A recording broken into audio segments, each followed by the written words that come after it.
reclaim control. Friday. I am so excited for this trip. John, I can't believe you got us a place for skiing the week before Christmas. This is going to be the best Christmas vacation ever, don't you think, kids? Yep, this is going to be great. All right, let's make this our last stop. Remember, no delays. Let's load up and get going. She turned to her husband. Thank you, dear, for making this possible. Just another reason I love you so much. She reached across the car and gave John's knee a gentle squeeze. He glanced in the rearview mirror. We'll have time for that later, Jamie. We're in a 2-bedroom condo. One for the kids and one for us. Now let me focus. You know the rules. And so it began. Her main goal this week was to do everything she could to keep him happy so things would go smoothly. It was best to avoid any conflict. She looked back at Chris and Haley, who were 10 and 12 years old, just 18 months apart. With headphones on, they were deeply engaged with their games. They knew the rules, too. It was better to stay quiet and not move around or ask to stop for any reason. As they continued the 4-hour drive to the slopes, her mind wandered. Thoughts and memories floated by. She recalled the vision board she had made in high school. She had been on the right path, straight A's, or almost. A dual major in business and accounting. She had a promising job waiting for her far from her strict parents. Then she met John. He was easygoing, friendly, a good listener, and made her laugh. They enjoyed the same things. Before long, they were very close. The time they spent together was nice, though she didn't have much to compare to. But just before graduation, she discovered she was going to have a baby. How? She was on the pill and took it very seriously at the same time every day. The last few packs looked a bit different, but she thought it was just a different brand. Suddenly, her plans changed overnight. John suggested they could end the pregnancy, but she couldn't do that. She felt a connection to the life growing inside her. Instead, she decided she would become a single mom. But then he asked her to marry him. Shortly after graduation, they had a small courthouse wedding. No dress, no celebration, and a very quick honeymoon. Her parents refused to let her show her situation publicly. Finding a job was difficult. Who would hire someone who would need time off soon? John insisted she stay home to care for the baby. He was supportive, helpful, and wanted another child soon after. She turned around to check on the girls. Where had the years gone? She gently patted Haley's knee and gave her a warm smile, making the familiar 3-finger gesture they always used their little inside joke. The 3 Musketeers, though when John was around, it sometimes felt more like the 3 Mouseketeers, quiet and careful. She smiled at the memory. Haley returned the smile and gave her hand a soft squeeze. They were a blessing, truly. John sat back, quietly enjoying the silence. It made him feel in control, just the way he liked it. Life felt good to him. After graduation, he had made sure Jamie depended on him completely. He had switched out her medication without her knowing, and manipulated the situation until she got pregnant. One pregnancy after another kept her at home, unable to work or continue her education. Almost 3 years out of college with no job history, she had nothing to fall back on. John had charmed both their families into supporting him, adding guilt to her burden so she would do whatever he wanted. But after their second child, Chris, she started to change. She wanted to find a job, make her own choices, and act like they were equals. To him, that was unacceptable. In John's mind, her role was to serve him and not cause any issues. But he blamed her for everything that went wrong, his job struggles, his team losing, even minor issues like the car needing an oil change. He convinced himself it was all her fault. This led to his anger growing, and he became more hostile. He began to lash out, not always physically but often emotionally, making sure to hide any signs of his aggression. Despite this, she began to stand up for herself. She questioned his absences and his so-called business trips. She even dared to defend herself when he tried to control her, so he came up with a new plan to ensure she stayed under his control. He manipulated her again, and when she got pregnant once more, he made sure it wouldn't last. He gave her a strong dose of medication, enough to cause a miscarriage. At first, he found it almost amusing, but when she suffered greatly, both physically and emotionally, he started to worry that he might have gone too far. Still, it worked in his favor. The emotional pain she went through was immense, and he used it to blame her for everything that went wrong, even the loss of their unborn child. He felt a twisted sense of satisfaction. His anger sometimes got the better of him, and he acted out violently, though this time things got more out of hand than he had planned. An accident had left her hurt, her head split and her arm broken. But to others, he played the grieving husband, sharing his sadness and frustration, making sure the blame never fell on him. For years, she stayed silent, and John felt like he had complete control. She became the perfect, quiet presence in the house, never questioning him. Life continued as it had before, and now he had Emily, who seemed almost like a mirror image of her mother. But even as everything seemed to fall in place for John, the weight of his choices was slowly creeping up, though he refused to see it. He thought women were often so easily fooled. Jamie remembered the loss of her baby. Even after many years, tears still filled her eyes. How did it happen? What went wrong? Deep down, she felt like a failure as a woman and in every other way.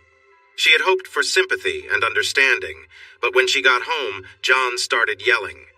She could recall the harsh words, but they didn't cut as deeply as the sadness she felt over losing her child.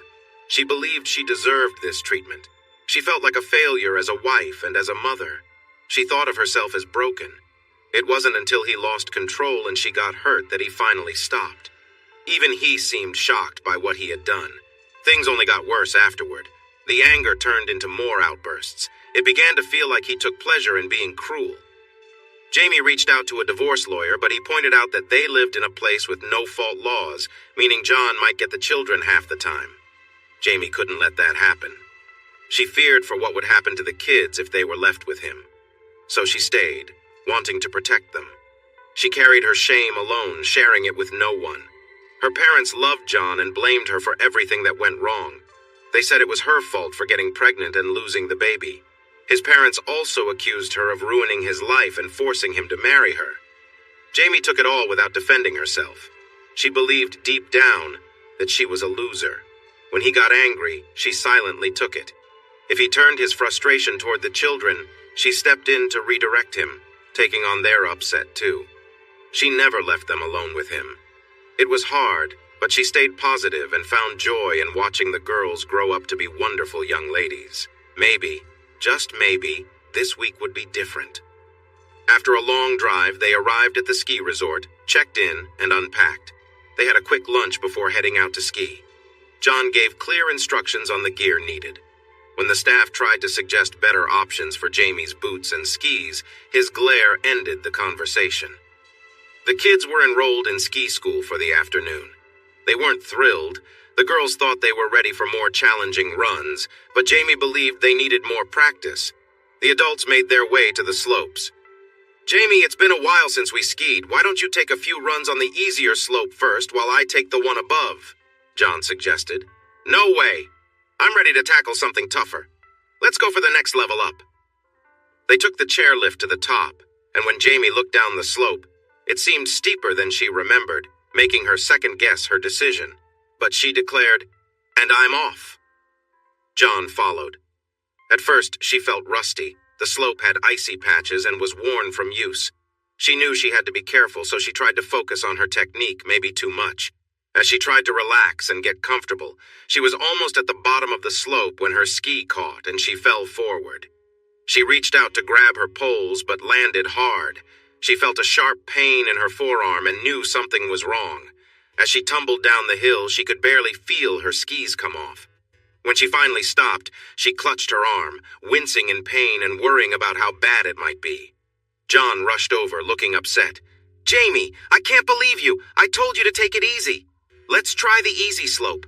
But no, you wanted to go downhill. I'm sure it's okay. It's probably just a sprain. I'll ski down, get a bandage, and put some ice on it. A couple of pain relievers, and I'll be fine," she replied, trying to stay calm. "Look at your arm. It doesn't look right at all. We should just go home. Why won't you listen to me? How have I dealt with you like this for so long? Your mom is right. You really need to think. I know. I should have started on an easier slope, gone slower, or even rolled. I'm sorry. I just want to ski down and have someone check it." She noticed that everyone around had stopped and was staring. "But can you please lower your voice? The kids might hear you." You always do this. You make everything worse. Look at what you've done. You're making my life so difficult. I'm really sorry, John. I'll stay with the kids while they ski and you can still have fun. Let me get up. She tried to rise but couldn't because of the pain in her arm. I think I hurt my arm badly. This is the worst timing. I messed everything up. John grabbed her ski jacket and pulled her up. Get up, come on. Hold on, don't move yet. A man in a ski patrol uniform skied over. Hi, I'm Nate. Is this your first day skiing? She nodded. You looked a bit tense. You probably should have started lower. Let me check your arm. Where does it hurt? My left arm. I think it's broken. He lifted her sleeve to take a look. Yeah, it does seem that way. How about the rest of you? He looked at her with kind eyes. She found it hard to look away. It felt different. There was concern there, mixed with something else. She shook her head, trying to clear her thoughts. He examined her legs and back, and she could still feel where he touched her long after. It felt strange, like something out of a story or movie. Looking back at John, she saw no love, no care, just frustration, just anger and frustration. What was she thinking? She knew better than to expect anything different, and she understood that she was in for a rough time. Their nice week was turning into a tough one. Looks like just your arm is hurt. Let's get you on this sled to take you to the clinic. No, I can ski down myself. Sorry, miss. Jamie. Right, Jamie.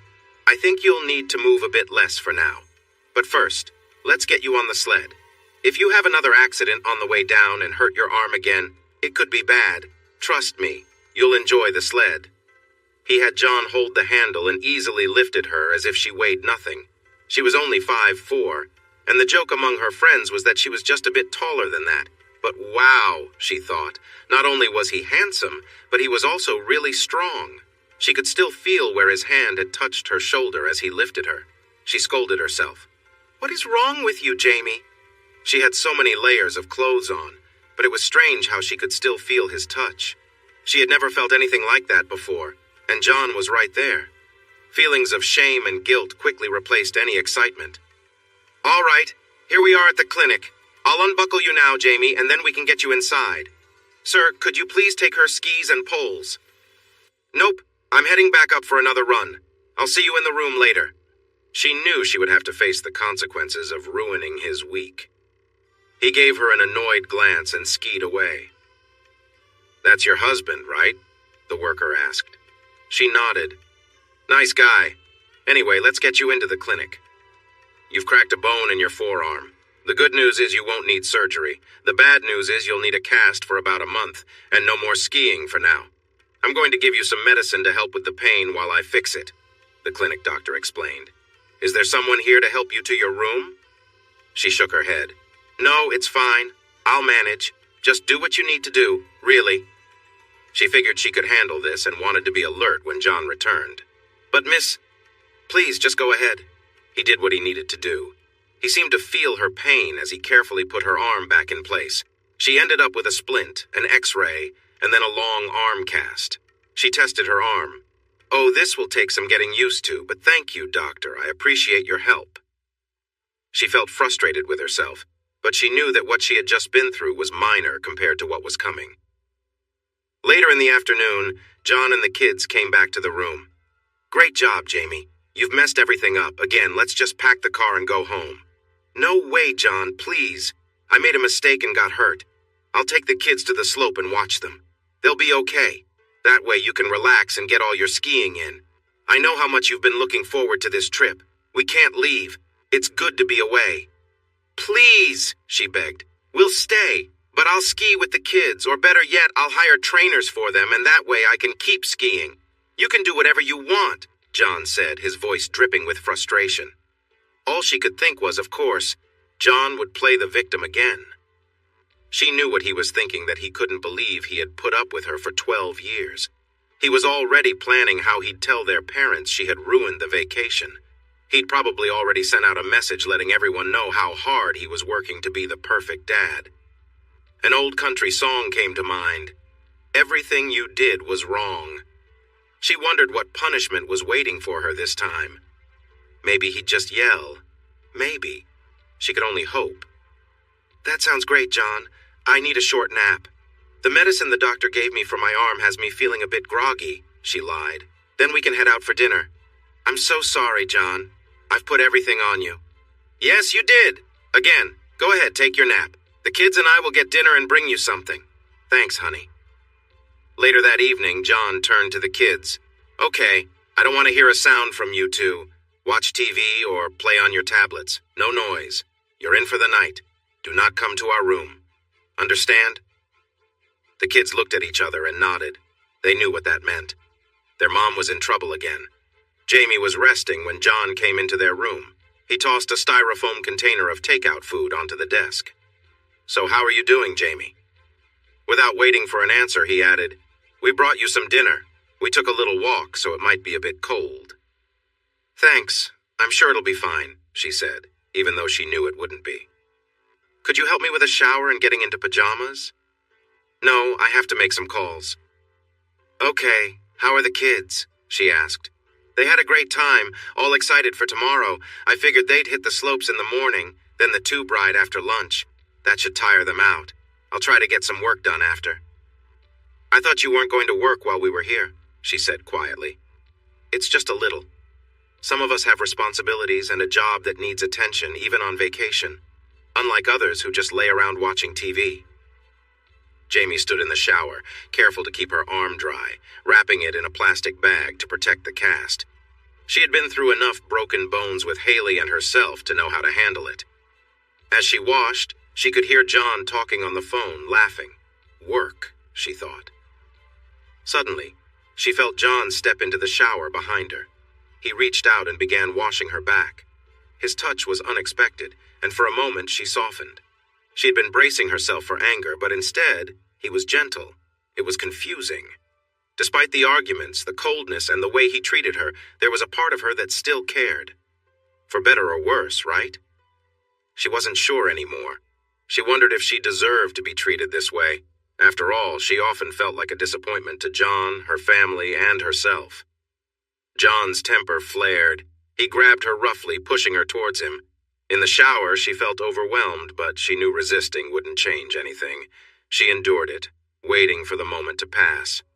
Afterward, she put on her pajamas while John lay on the bed, making another demand. She knew what was expected of her and did her best to finish quickly. She focused on getting through it, waiting for it to end. He became more forceful, and she had no choice but to follow his lead. Eventually, it was over. She felt sore and exhausted, knowing she would have bruises that would take time to heal. She quietly got up and tried to dry her cast, worried it might stay damp. It was going to be a long week, she thought. Once John had fallen asleep, she slipped out of the room and went to sleep with the kids, as she often did when things got rough. The next morning, she felt a little better after some rest. She dressed simply in comfortable clothes and joined the family for breakfast. She kissed John and the kids goodbye as they left for the slopes. I'll just sit here for a while, enjoy my coffee, and take in the view of the mountains, she told them with a soft smile. Maybe I'll go shopping, John said with a frown. She was sipping her drink and looking out the window, lost in thought when she realized she was staring at a man. She looked up and said, Hi, Jamie. How's your arm? I guess everyone is out skiing. Can I join you? He was already sitting down. Nate, you surprised me. Thanks for your help yesterday. Yes, it's broken, so no skiing for me. Sure, join me. Why aren't you out on the slopes? I have work in the evening for the rest of the week. I start at 4. They began talking. She found herself captivated by his eyes. She felt like a teenager with a crush and told herself to stop. She was already in trouble with John, if he saw her talking to Nate. The conversation flowed easily, and she was enjoying herself when her phone buzzed. It was a message with pictures of the kids skiing, saying, Last run for now. We'll meet you for lunch in 15. Be there, she replied. Nate, I really like talking with you. You're so interesting. Maybe we can chat again? A wave of guilt passed through her, but she couldn't help feeling drawn to him. She had never felt this way before. She realized she had invited him to talk again. What was she doing? She got up to join her family. The kids were excitedly talking about how much fun they were having. They had a great lunch, and there was not a single moment of disagreement. That made her uneasy. She felt like a child waiting for a parent to come home. After lunch, they went tubing. and John said they would be back by about 5. She took out her book to read, but mostly watched people instead. "Hi, you haven't made much progress. Should we continue our conversation?" She noticed she had been daydreaming about Nate. He took off his coat, showing a strong build. She caught herself looking at his arms and hands. A wave of embarrassment hit her for thinking too much about him, but the thoughts lingered. "Sure. You have to leave by 4, right?" He nodded, and they talked through the afternoon. When he got up to leave, he took her hand gently and placed his other hand on her shoulder. "Maybe I'll meet you here tomorrow to help the time go by. We can find something fun to do together." She stared at him and nodded, unsure how to reply. But she felt a warmth from his touch, and she chided herself. What was she doing? This might not end well. She needed to stop before things went too far. Yet, deep down, she knew she wouldn't. She would follow wherever he led, just like with John. After the kids went to bed, she cuddled next to John. She wore a new nightgown she had bought for the trip, but her thoughts were troubled. She noticed John's reaction, which made her feel a mix of emotions. She tried her best to focus as John leaned back, enjoying the moment. She went through the motions, doing what was expected of her, even though her mind was elsewhere. She knew it was easier to pretend than to resist. John responded in his usual way, and soon the routine was over. Next, it was supposed to be her turn, but she wasn't really engaged. John, however, continued, doing what he thought would please her. She faked enjoyment because that was what she had learned to do. She felt disconnected from the moment, her thoughts drifting to someone else entirely. It wasn't about John anymore, but rather a fantasy that gave her some comfort, even if it was fleeting. John didn't notice. He carried on, unaware that her mind was somewhere far away. It didn't last long, and soon everything was finished. He rolled away, done with what he had come for, leaving her lying there, still feeling unsatisfied and alone. She knew better than to expect more. It was always the same. "That was nice, John. Thanks," she said, putting on a smile. "Almost forgot my arm was broken," she added, trying to lighten the mood. "Why don't you go again?" he suggested, but she wasn't up for it. She made her excuses and moved away, knowing that her mind was already too far gone to come back to the present.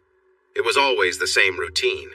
She went through the motions, tried to get through it as quickly as possible, and pretended everything was fine. But deep down, she knew it wasn't. She often had daydreams when she was alone, imagining things that brought her some sense of escape. But whenever she tried to express these thoughts, his reaction was always dismissive. John liked being in control. He moved at his own pace, never caring about her needs or feelings. It wasn't always like this, but things had changed after Chris was born. Around the same time, the way he treated her became more distant, even hostile. After it was over, John rolled over and went to sleep without a word. No affection, no acknowledgement. She quietly got up and went to the bathroom to clean herself up, feeling empty. Sunday. "I've got the kids set up for a snowmobile ride today. We'll have lunch out there, so we won't be back until dinner," John told her. "One of the kids will be with me, and I arranged for one of the guides to take the other. Any chance you could do it with your cast?" "I don't think so," she replied. "The cast is too big and the trails are bumpy. I'll probably just browse the stores instead." In reality, she was hoping to see Nate again. She couldn't help but wonder if he might actually be interested in her. She wasn't as young as she used to be, but she still looked good for her age, she thought. Blonde hair, a decent figure after having 2 kids. But then she remembered the bruises and felt a pang of self-doubt. She took the elevator down to the lobby and sat with a cup of coffee, waiting. It wasn't long before Nate showed up. They picked up their conversation where they had left off, and after some time, he stood up and took her hand. "Let's go somewhere quieter, Jamie. You'll like it, and you know you will," he said softly. She felt conflicted, but followed him anyway, unsure of what to do. His eyes, his presence, they were too much for her to resist. She felt a mix of emotions: guilt, shame, and a deep desire for something she hadn't felt in a long time. They went to a room upstairs, and he opened the door for her. "Hey everyone! Thanks for watching. Don't forget to subscribe and turn on notifications so you won't miss any of the exciting stories we have coming up. What do you think about the characters in this story? Let us know in the comments. We'd love to hear from you. "Would you like something to drink?" he asked. "No, I'm fine," she whispered, her heart racing. He moved closer and they embraced. She felt a wave of nervousness wash over her, but couldn't deny the pull she felt toward him. His touch, his closeness, it all seemed so different from what she had at home. He kissed her softly at first, but as she responded, it became more intense. She realized how much she missed this feeling, passion, excitement, and the anticipation of something new. His hand gently rested on her shoulder, and when she didn't pull away, he grew bolder, moving his hand under her sweater. For a moment she hesitated, but then she let herself get lost in the moment, ignoring the pain and doubts that nagged at her mind. She nervously reached for his hand, feeling a mix of excitement and hesitation. Nate's presence was strong, and she couldn't deny the attraction that had been growing since she first saw him on the slopes. He noticed her hesitation and said softly, "Let's get comfortable." She followed his lead, feeling shy at first, but his reassuring words gave her confidence. "You look amazing," he said, though his eyes lingered on the bruises. "I must have fallen earlier," she lied, brushing it off. Nate smiled and continued undressing. She was taken aback by how fit he was, like someone straight out of an action movie. He gently took her hand and guided it toward him, encouraging her to relax. They kissed again, and her nerves started to fade. His touch moved from her neck to her shoulders and then lower as the intensity of the moment grew. She felt a rush of emotions, guilt, excitement, and a strange sense of liberation. She had never imagined herself in this situation, but something about it felt unstoppable. Her thoughts drifted to John briefly, but it wasn't love driving her actions now. This was pure, raw desire, something she hadn't felt in a long time. It was unfamiliar but undeniable. As things progressed, the moment became all-consuming. She felt a surge of emotions, excitement mixed with disbelief at what was happening. She was swept away by the intensity of it all, feeling like she was living out a fantasy. It felt thrilling, even though she knew she was crossing a line she could never uncross. Everything about Nate, his strength, his confidence, made her feel like she was in a storybook romance. She let herself get lost in the fantasy for just a little while longer, imagining a world where she didn't have to worry about consequences or reality. For now, she was just someone enjoying a brief escape, forgetting everything else. As she lay there afterward, the fantasy lingered in her mind. For a moment, she let herself believe that this could be something more, even though deep down she knew it couldn't last. She smiled to herself, caught between the dream and reality, wishing the holiday wouldn't end so soon. It didn't take long for her to feel a rush of emotions as her body responded, each moment building on the last. She had hoped for a quiet moment afterward, to just lay there together, but that wasn't what Nate had in mind. "That was great, Jamie. Now, how about helping me out?" he said casually. She didn't even think before she complied, though she had wished for something more, something gentler. She tried to position herself differently, hoping for a more mutual experience. But Nate stopped her. "No, Jamie, I don't do that," he said, much to her disappointment. He then adjusted her position again, this time more assertively, and she followed along. He continued, but something inside her started to feel uneasy. Still, she went along with the moment, trying to push aside her discomfort. After a while, as things progressed, the lines between excitement and discomfort blurred for her. When Nate became more insistent, pushing boundaries she wasn't comfortable with, she finally spoke up. "Nate, I've never done that. Please stop," she said, pulling away. He hesitated for a moment before respecting her request and continuing in a way that felt less intense. Eventually, the moment passed, and she felt a wave of exhaustion wash over her. The adrenaline and excitement faded, leaving her with a sense of guilt and confusion. "I need to go," she said softly, feeling the weight of reality settle in. "That was something, but I really need to go now." Nate seemed to understand. "That's fine, Jamie. Everything's okay, right? No one needs to know," he reassured her. She nodded, but the guilt was already building up inside. What had she done? She needed to leave, to think, and to figure out what this all meant. What happens at the resort stays at the resort. "Right, but we can't do it again. I just can't. I'm sorry, Nate, but thank you." It was nice. But it wasn't anything special, really. He was just like a few others she had met. He seemed to only care about himself. Were all men like that? Or was she just choosing the wrong ones? If all men were like that, she thought she might stay single. Well, single unless something happened with John. But how had she let this happen? A guy she barely knew took her hand and asked her to go with him, and she did. Why did she just go along with it? Why had she given him that kind of control? What was wrong with her? She knew one thing for sure. No one was going to have that kind of power over her again. Ever. Except for John, until Chris went off to college. A tear started to form in her eye. It felt like she would never forgive herself for what she had done. It was a sign that John and her family were right. She felt she was becoming one of those people, someone who had betrayed trust. Another failure to add to her list. She was better than that, wasn't she? How had she lost her way so easily? She left. It was already early afternoon. She checked her phone and turned it back on. Pictures of her kids smiling back at her. They were the three things she cared about most in her life. And here she was, feeling ashamed on her way back to their hotel room. There were texts and a few missed calls from John. "Are you okay? Your phone went straight to voicemail. Why is your phone off? We'll be home by 5 and we'll go to dinner." A wave of fear washed over her. Had she messed things up? John was clearly upset, and that was never a good sign. She texted back, "My phone was dead and I left it in my room when I went shopping. Looks like you all were having a great time. Wish I was there. See you when you get back."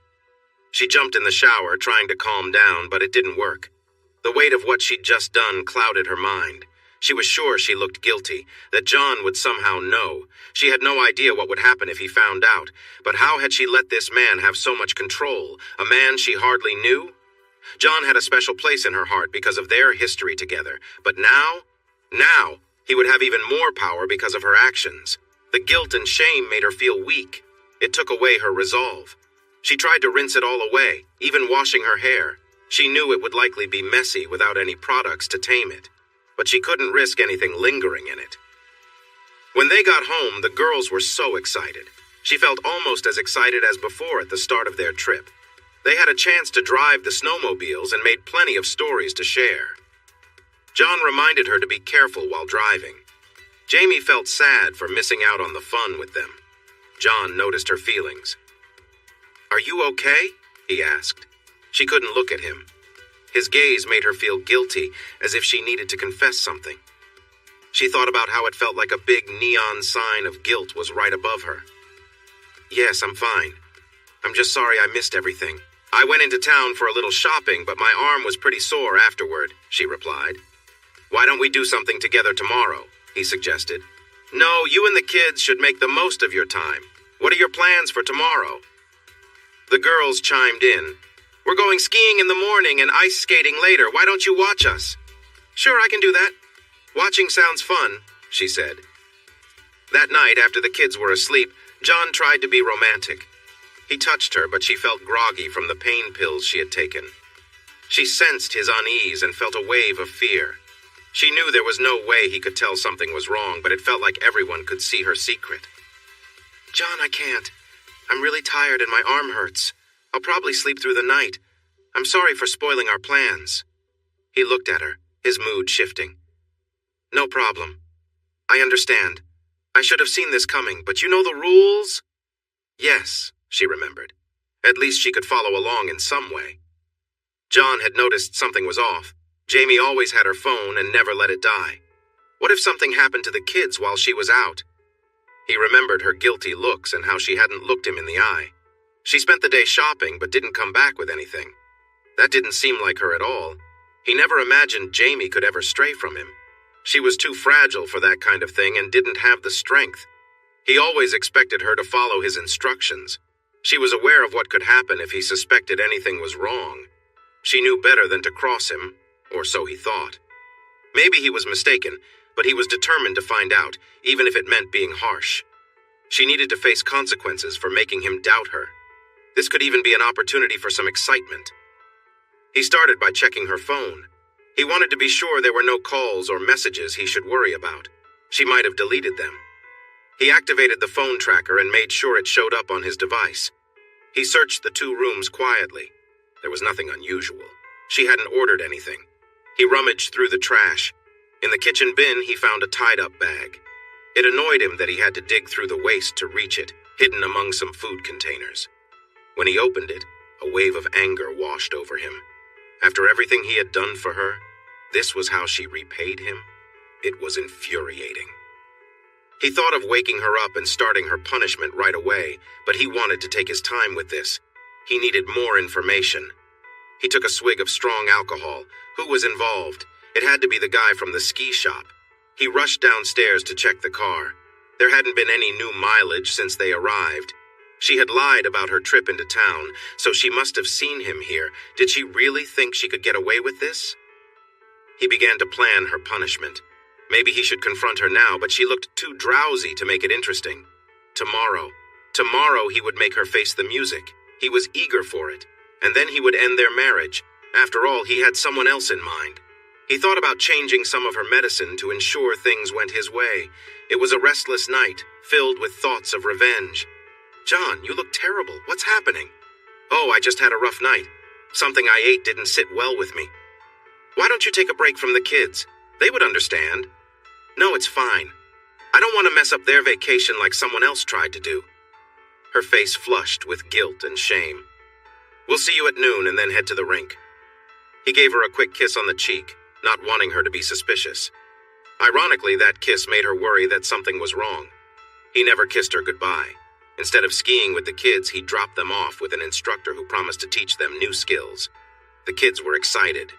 He returned to the hotel, found a quiet spot, and kept an eye on the location of Jamie's phone and the lobby. She never left the room.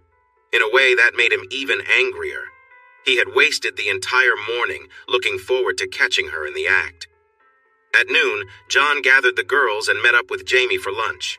Afterward, they all headed to the skating rink. Jamie was quiet, but she seemed to enjoy being outside and watching the girls. Eventually, she laced up a pair of skates and joined them on the ice, moving carefully at first, but soon relaxing and laughing with them. The three of them were having a great time together, but John couldn't stand it. How could she be enjoying herself after everything? He expected her to be apologizing, begging for forgiveness. As he watched them, his frustration grew. He held on to his anger, waiting for the moment to make her pay. Later that evening, after dinner, the kids went to bed. Jamie turned to him and said, "Come on, John, let's go to bed." He was caught off guard. "I don't know, Jamie, I'm pretty tired. Maybe we should take a rain check," he said, suspicious of her sudden interest. "John, I need you. I feel like we've been distant during this trip, and I don't want that. I know I messed up, and I'm sorry. I just want to feel close to you," she said softly. What could he say to that? Reluctantly, he agreed, and they went to bed. They hugged, kissed, and for a moment, things felt almost normal. But John wasn't in the mood for reconciliation.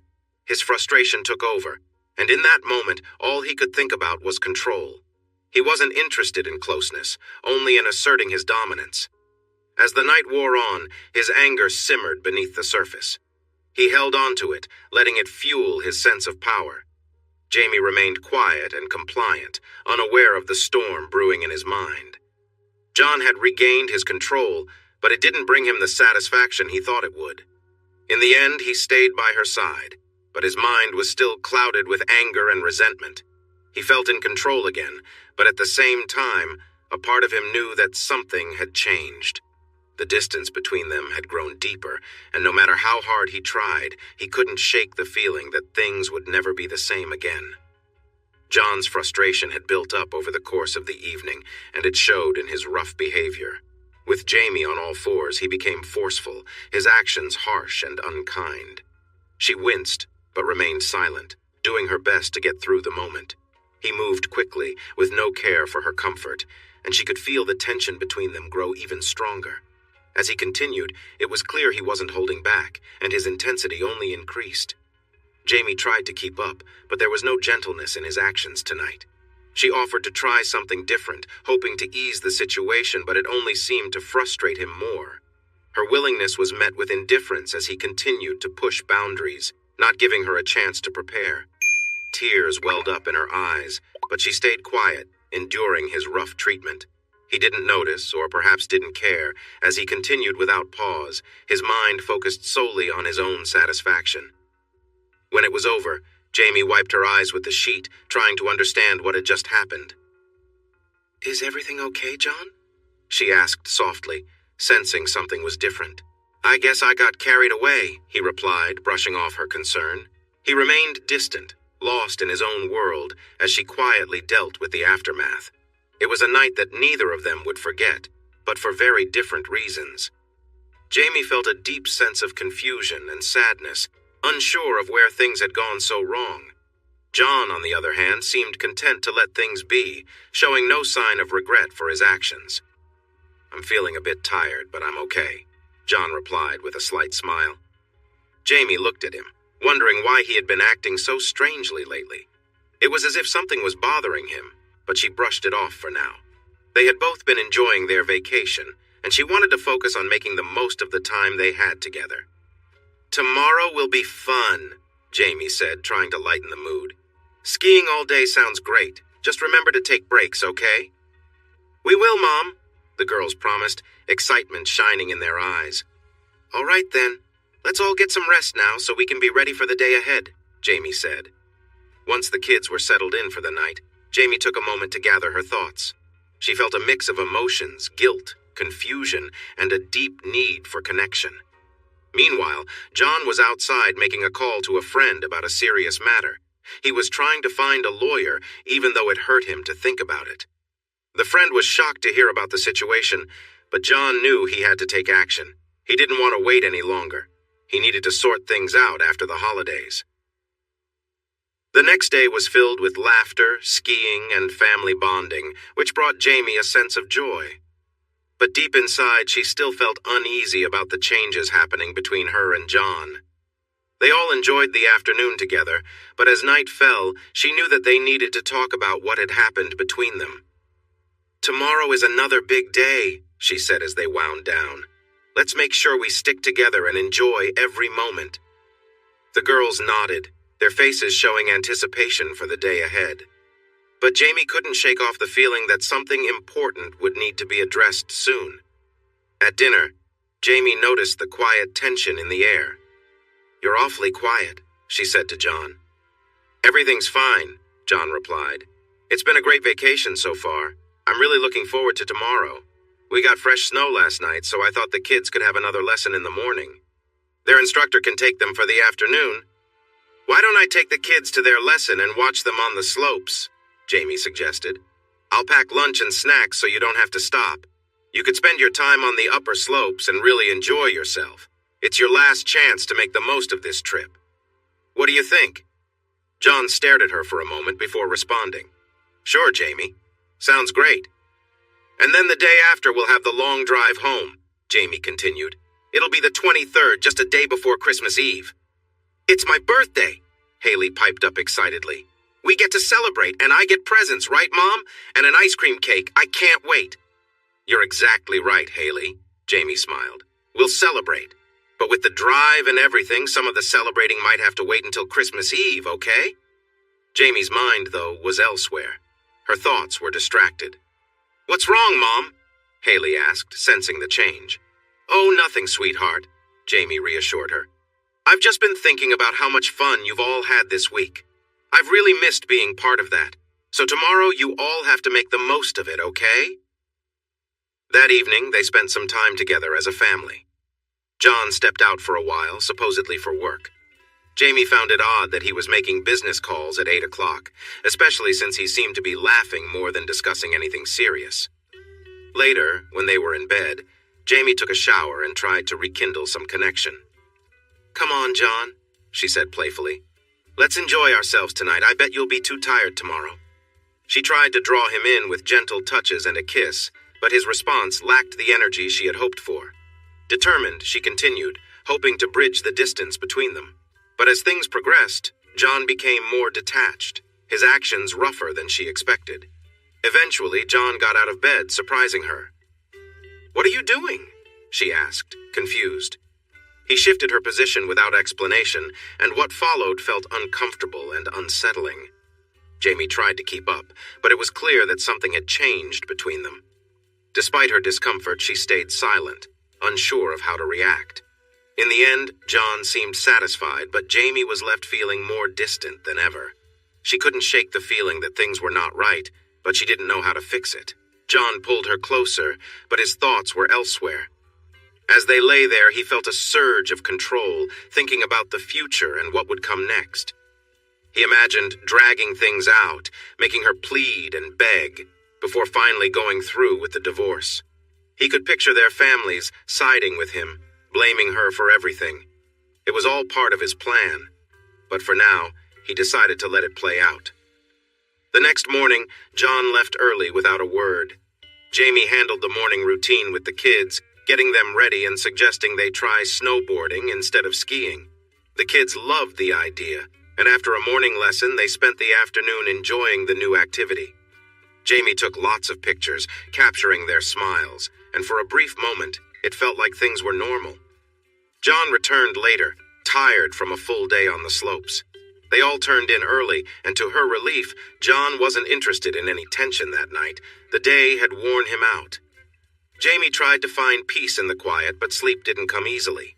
She lay awake, her mind racing with thoughts of the future. What would it be like from here on? Could she endure this until the kids left for college? The growing resentment inside her was hard to ignore. The next day, the kids wanted to snowboard a little longer before they left. Jamie stood beside John, holding his hand as they watched the girls on the slopes. It was a rare moment of calm. They had lunch together, packed up, and got ready to head home. "So was that the greatest Christmas vacation ever?" Jamie asked, smiling at her kids. "You bet, Mom. It wasn't just the best Christmas vacation, it was the best vacation ever," Haley replied. "We're sorry you couldn't have as much fun with your arm, but maybe next time when it's better we can come back." "We'll see. Maybe we can do it again if we can find time," Jamie said, hoping to keep things light. John remained quiet on the drive home. Jamie glanced over. "You're very quiet, John. Are you okay?" "Yeah, everything's fine. I'm just tired. The kids wore me out, and I think I might still be feeling a little under the weather." "Do you want me to drive?" she offered. John shook his head. "No, I've got it." The rest of the drive was filled with silence. The kids wore their headphones, and there were no stops along the way. John smiled to himself. He was already planning his next move. Everything seemed calm now, but he knew what was coming. He'd keep things smooth until Christmas Day. Then he'd make sure Jamie felt the full weight of his anger. For now, he'd play along. But once the holiday was over, things would change. "Oh, what a fun time," as that old book from high school said. He thought maybe he should never have married her. Maybe he shouldn't have changed her medicine and caused her to become pregnant. But she had always taken good care of him. She was so unaware of what he did outside their marriage. He was planning to end things with her and move on with Emily. After all, she was just as clueless, and he needed someone to look after him. They walked into the house, their house, the place filled with love and memories. The tree was drying out and needles were falling off. Some ornaments had dropped. She hoped that wasn't a bad sign. John had been acting strangely. The way he was behaving he couldn't possibly know. Could he? Everyone was so tired that they decided to celebrate her birthday the next day, Christmas Eve. They enjoyed her special day with burgers at her favorite restaurant, presents, and cake. Jamie always disliked having her birthday so close to Christmas, and she worked hard to keep the two celebrations separate. It wouldn't be fair to mix them. Christmas Eve brought excitement for the girls. They had frozen pizza, set out cookies and milk for Santa, and sprinkled reindeer food on the front walk. Although the girls no longer really believed, it was still a fun tradition. They also opened a present and listened to a story. John was feeling tired, so he relaxed while Jen prepared the gifts, did the final touches, and cleaned up to get ready for the big gathering the next day. Both adults were exhausted and went straight to bed. John felt unwell, and Jamie ate most of a cookie and drank half the milk before sweeping the reindeer food off the walk. Tomorrow was the big day. The kids woke up at dawn and eagerly dived into their stockings, starting on candy to give them energy, then moving on to the presents. Wrapping paper and ribbons were everywhere. It looked as if a whirlwind had blown through. John went into the study and turned on the TV. Jamie began cleaning up while making breakfast. The girls took a break for some real food. Jamie's parents arrived. They criticized her for not following John's advice, for getting hurt, and for leaving all the work to him. He received praise for being such a patient husband and a wonderful father. Gifts were handed out, and she received a gift card. Next, his sister arrived with more gifts. Jamie's sister Kelly came with her children. There were presents everywhere. The women started working on the meal, while the men took the kids outside to play for a while. It turned into a lovely family feast with many stories and laughter. There was love, joy, chaos, and confusion. It was wonderful. Occasionally, Jamie felt overwhelmed by guilt and a sense of worry, but she also felt anger and growing resentment. Everyone thought John was the perfect husband and father. She felt grateful to have John in her life, even though others might not understand. Her sister pulled her aside and took her into the bedroom. "Jamie, what's going on? You look like you're really worried and John seems so happy. Please talk to me." I can't, Kel." Tears began to form in her eyes. "I've done something terrible, something I can't fix. I don't know how or why it happened, but I feel so ashamed. Mom's right. I'm a failure. As a person, a wife, I feel like I've let myself down." "Jamie, stop! Mom is wrong. I don't get why she treats you so badly. She's always been unfair to you. You've always been the good one. Mel and I were the troublemakers. I've asked Mom why, but she never tells me. Maybe she thinks you're too responsible since you're the oldest. I don't know. It doesn't matter. You're kind, smart, generous, and beautiful. You are a great person, a wonderful friend, and an amazing mom to our two lovely daughters. You raised them all on your own." Kelly hugged her tightly, tears also flowing. "I know John can be difficult. I've seen him act one way with the kids, then switch to being nice around adults. I've seen him do the same with you when he gets home. There's no way you keep getting hurt by accident unless something is wrong that we don't know about. You've never asked for help. You've always done everything yourself. You don't have to be that way. I don't care what has happened. You don't need to face this alone. I love you, and Mel loves you too. Let us help you carry this weight. Please, Jamie, let me in. We can face whatever comes together." "Thank you, Kelly," Jamie cried as she held her sister close. "You and Mel have always been there for me, and I appreciate it more than you know. But I need to figure this out myself. I think big changes are coming, but I don't know what they will be, and it makes me nervous. I might need your support, though. I'll always be here for you. Just know that. And please be careful.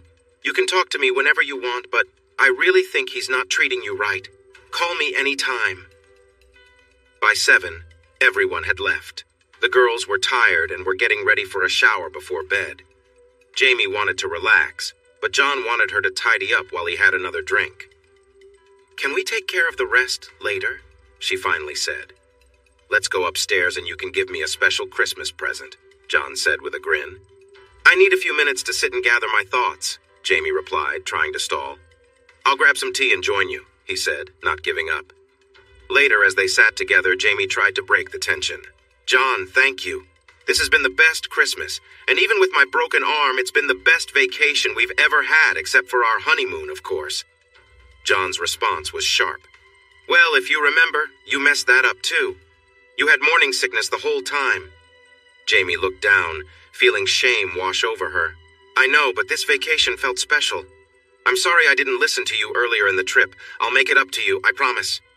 She noticed something shift in his expression, a strange combination of anger and something more unsettling. Suddenly, fear crept into her. She knew what that look meant. "Yes, it was great," John said coldly. "The kids had an amazing time, a time they'll always remember. Unfortunately, it's probably the last time we'll have something like this." "What do you mean?" Jamie asked, her heart sinking.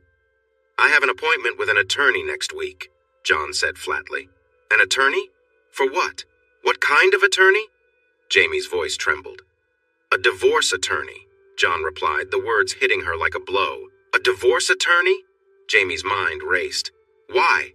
I don't want a divorce. We've been happy, haven't we? We have so much together, John. I love you. Why are you doing this?" John didn't mince words. "Stop pretending, Jamie. I was going to leave on Sunday night, but I thought that wouldn't be fair to the kids." "Sunday? What are you talking about?" Jamie asked, panic rising. Without a word, John threw a pair of panties onto the table. Jamie's stomach dropped. How could she have been so careless?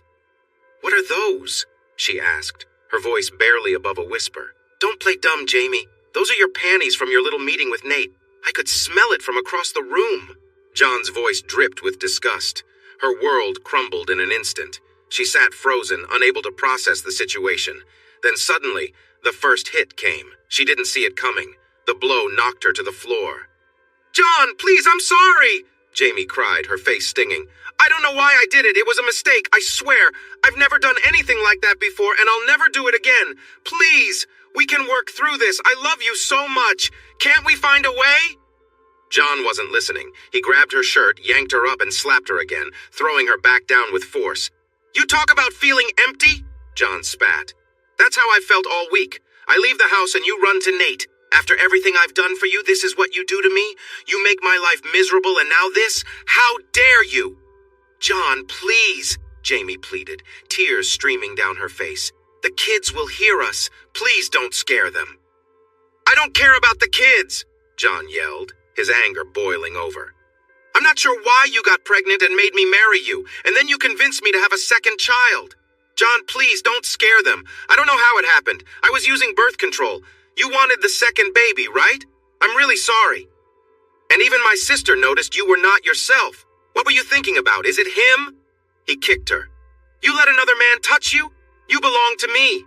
Now all I can think about is him around you. I can't handle that. How could you betray me? How could you break our vows?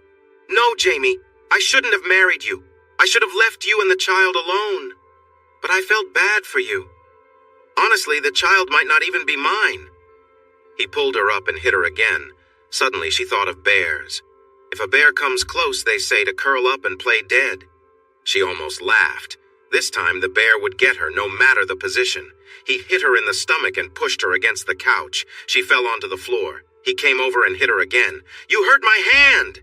He picked her up and hit her once more. "Just give me a minute. I'm moving your things to Haley's room. I can't stand to see you or touch you anymore. It makes me sick. We'll tell the kids tomorrow. I'll explain what a terrible mother you are. I'll stay here until I talk to the lawyer. Then I'll probably leave."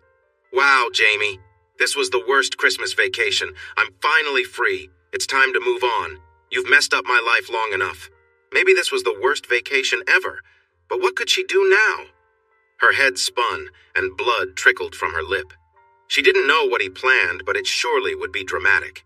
Everyone in town would find out about her supposed infidelity on their Christmas vacation. Was that laughter she heard upstairs? Oh no, she could hear John talking on the phone with someone. And from his tone, it was clearly a woman.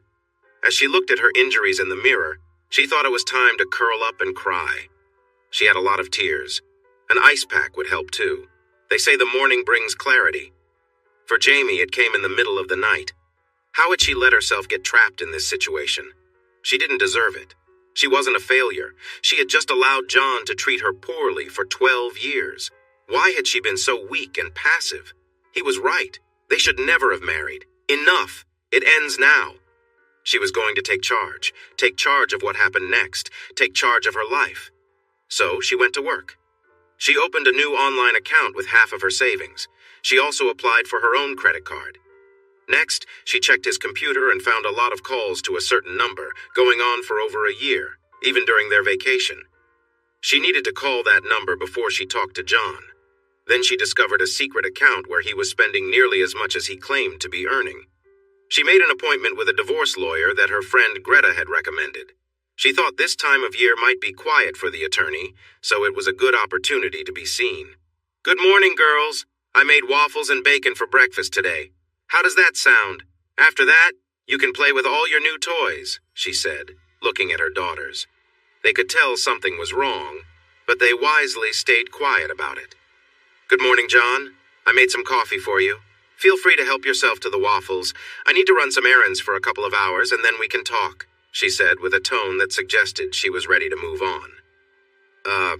Okay," John replied, confused. He expected her to be upset, but she seemed calm, though her face was puffy. He felt something was off and thought about tracking her phone. "I'll be back soon. After I return, your dad and I will talk, and then we can all have fun. Remember, we have New Year's Eve coming up, and you two are getting old enough to stay up until midnight, right?" she said with a bright smile. "Yeah!" they cheered, surprised at her upbeat demeanor. As she walked out the door, she felt a sense of determination. Her first stop was the phone store. "Hi, I need a new phone. Someone might be tracking me," she explained. "We can turn off the tracking features, but that would make some apps unusable, right?" The clerk said. "Yes, and it could be more complicated than that. I need a new phone and a new plan, in my name. Can you transfer my photos and contacts too, but keep other data away?" she requested. With the new phone acquired, she made her first call to the number John frequently contacted. "Hello, is John Logan there?" she asked. "No, he's away on a business trip. Who's calling?" the voice replied. "Actually, he's skiing with his wife and kids. This is his wife, Jamie." "What? But he's not married. I would never date someone who is. You're lying," the caller exclaimed. "No, I'm not lying," she said firmly, ready to uncover the truth. "We've been married for over 12 years and have kids aged 10 and 12. But that's all right. Right now, I'm heading to the divorce lawyer. Let me send you some photos and I'll call you back. By the way, who are you? I only have your number. He calls you a lot." "I'm Emily. Emily James." Emily glanced at the photos, including ones from Christmas. "Oh no, Jamie, the pictures. I'm so sorry. I never wanted to be the other woman. If I had known he was married. I guess that explains why his schedule is always so crazy. Why I never met any of his family. Did I cause the divorce? I would feel terrible if I did. I can't believe. All this time. About a year and a half and we look so similar. Let me send you some pictures too." "Wow. We really do look alike. It's kind of strange. No, you didn't cause it. We just lost our connection over time. Maybe we never had a real love. Maybe it was just the next step in our relationship. Anyway, it's clear he's not happy. Not with me, or the kids, and maybe with someone else in his life. Maybe there was always someone else, and that's been the problem. Jamie, I'm really sorry." "It's not your fault, Emily. Anyway, I'll let you two sort this out. We're getting divorced, so he's free if you want him. He told me yesterday he planned on divorcing me." "He told you on Christmas?" "Yes, but there are reasons for that. Emily, I'll be talking to him in a couple of hours to discuss our next steps. Can you wait to call him until after that?" "Sure, but I really care about him. I don't know what to do." She sounded upset on the phone. "Emily, maybe he cares about you too. He hasn't been happy with me for a while. Maybe he never really was. I don't know." "Jamie, I'm so sorry. If I had known or even suspected, I would never—" "It's all right, Emily, really. It's not your fault. He never seemed excited about me. Looking back, well, never mind. He didn't show much passion, only his own feelings. Anyway, it sounds like you both have a lot to talk about. Good luck." "You too, Jamie. I really don't know what to do next. If I can help at all, just call me. I've known him for a long time. So, Amber, I'd like the house and the kids. I don't care much about child support or alimony. I think I can find a decent job. A few friends from the PTA and sports have an accounting firm and want me to come work with them. But I think he'll want to make things difficult to get back at me for the affair. You know how it is. What do you think?" "Well, this is a no-fault, 50/50th state, so at worst you'll share the kid's time and may have to buy him out of the house or sell it. He will have to pay alimony for at least a year and child support until the kids are 18. Looking at your face makes me want to take a lot of photos. I guess you want to have the kids most of the time, right? Why didn't you ever call the police on him? He can be very charming. He would turn on that charm and people would believe I was the problem, not him." I laughed. "Plus, I have my own challenges." "Oh, I see. So since he was unfaithful too, maybe you can use the money he owes you as leverage to get what you want. If he resists, we could take it to court. We would show the pictures and let the judge decide. Usually the judge sends it to mediation first, and you would have to attend counseling, but considering your situation, do you have other marks?" "Quite a few." "That's not ideal, but if he slips up, we can show them in court, and it will be part of the public record. I doubt he would want that. So here are some ideas." "Hi, kids! I'm home. Hey, I spoke to Mrs. Friedman. Why don't you go upstairs, gather some things, and head to her house to see what toys they got for Christmas? I heard they got some really fun things. Put on your coats. She mentioned she has some cookies left over that she wants you to try. Now, hurry up and have fun." "John, first, I want to say I'm sorry for what happened during our vacation. It should never have." "Just stop, Jamie. Save your excuses. You cheated on me. I'm getting a divorce." "No, John, you don't understand. I regret what I did, but I want the divorce. I don't love you anymore, and I think you feel the same. So we should focus on the kids and the house. Well, since you cheated, you must be a bad mother, so I'll take the house and the kids. You'll get nothing. I can see you're upset, John. I smiled inside as he began to turn red. Again, I'm sorry for what I did. We should have ended things properly first, but it happened. This state allows for a fair split, so we can either share the kids, sell the house, and divide the money, or you'll have to provide me with some support. What? No way. Yes way. Now please calm down. The kids and neighbors shouldn't hear us fight. You're meeting your lawyer next week. I've already talked to mine and she's starting the paperwork. What? You can't do that. I can and I did. She will file it in a few days and you'll be notified. But here's what I suggest. Let me keep the house and the kids. I take care of them most of the time anyway. You can have them every other weekend and we can share the holidays. No, absolutely not. You broke our promises. I'm taking the kids. To get back at me, I understand, but they are part of this situation. I'm willing to give you the girls and the house. In exchange, I won't ask for any financial support. Are you serious? Before you reject this, John, I want to mention that I spoke with Emily and I'm reaching out to others from the past. His eyes widened and his mouth opened as if he wanted to speak. This means they could provide information for court. And just think, that information might get shared with your family and our friends, and it could end up in some public places, along with pictures of me that I'd rather keep private. Calm down, John. You don't want to be that worked up. He moved closer and pushed her down, grabbing her shirt tightly. He was trying to scare her. You will regret this. I'll make sure you remember it. No, not again! In a calm but strong voice, she said, Go ahead, John. If you want to teach me a lesson, that's fine.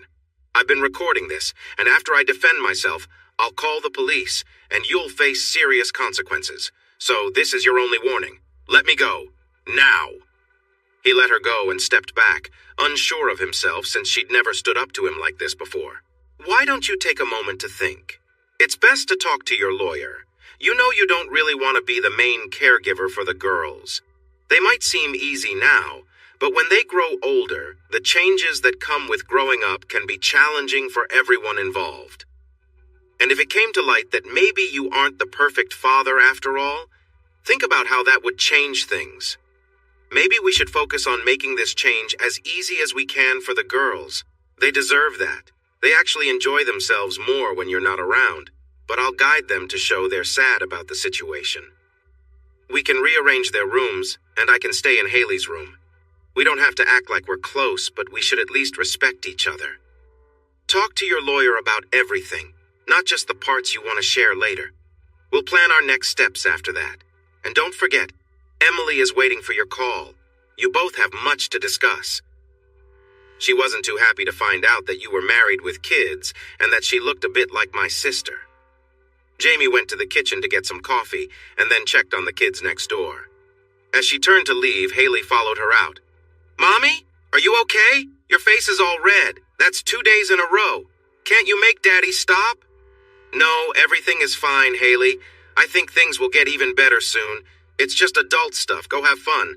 I might need to stay in your room for a few days. Is that all right? Sure, Mom. No problem. But next week, the 4 of us need to sit down and have a chat. Well, it may be just a girls' meeting since I know your dad. Just us 3. Jamie knew a lot was about to change, but she felt hopeful, as if a heavy weight had lifted off her shoulders. She was ready for what came next. 4 years later. Mom, Chris and I are going to ride our bikes over to Emily's to see the new baby, okay? Sure, but the baby isn't that new anymore. She's almost 2. Jamie found it interesting that they still called it Emily's house and not their dad's. Kind of revealing. Say hi to her for me. You wouldn't want to drive us there, would you? Remember, in a few months I'll be 16 and can drive myself. I know you're going to miss it. That would be a no. I'll just have to handle the sadness of not driving you 2 everywhere. Is your father going to be there? No, he's on another trip or something. Jamie hoped he wasn't falling back into his old habits. Emily was nice, and they all liked her very much. A little later. Mom! Mom! Mr. Grisham's house is on fire. There's smoke everywhere. Haley, You call 911 and I'll run over to see if he's okay. He wasn't outside, was he? No, I didn't see him. You can go there, but do not go inside, understand? Jamie ran to Mr. Grisham's house. Smoke poured out of the windows and door. His car was in the driveway. Mr. Grisham! Lloyd! No answer. She checked the back. He wasn't there either. She assumed he must still be inside. She knew she shouldn't rush into a burning building and should wait for help, but she couldn't just stand by.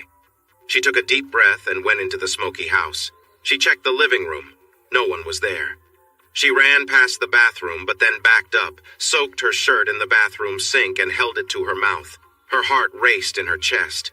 She figured she could hold her breath for 30 seconds, but it felt like only 10 before she had to breathe again. Then she started to breathe heavily. The wet shirt couldn't protect her from the smoke that stung her throat and lungs. Her eyes were watering, making it hard to see. She kept coughing. The smoke seemed to be coming from the kitchen. Keeping low, she hurried to the kitchen. The smoke was thick, but she could see flames licking at the cabinets, walls, and ceiling. It felt unbearably hot. She recalled a story about a witch who melted. It felt crazy, like a nightmare. Through the smoke and her watery eyes, she tried to see what had tripped her.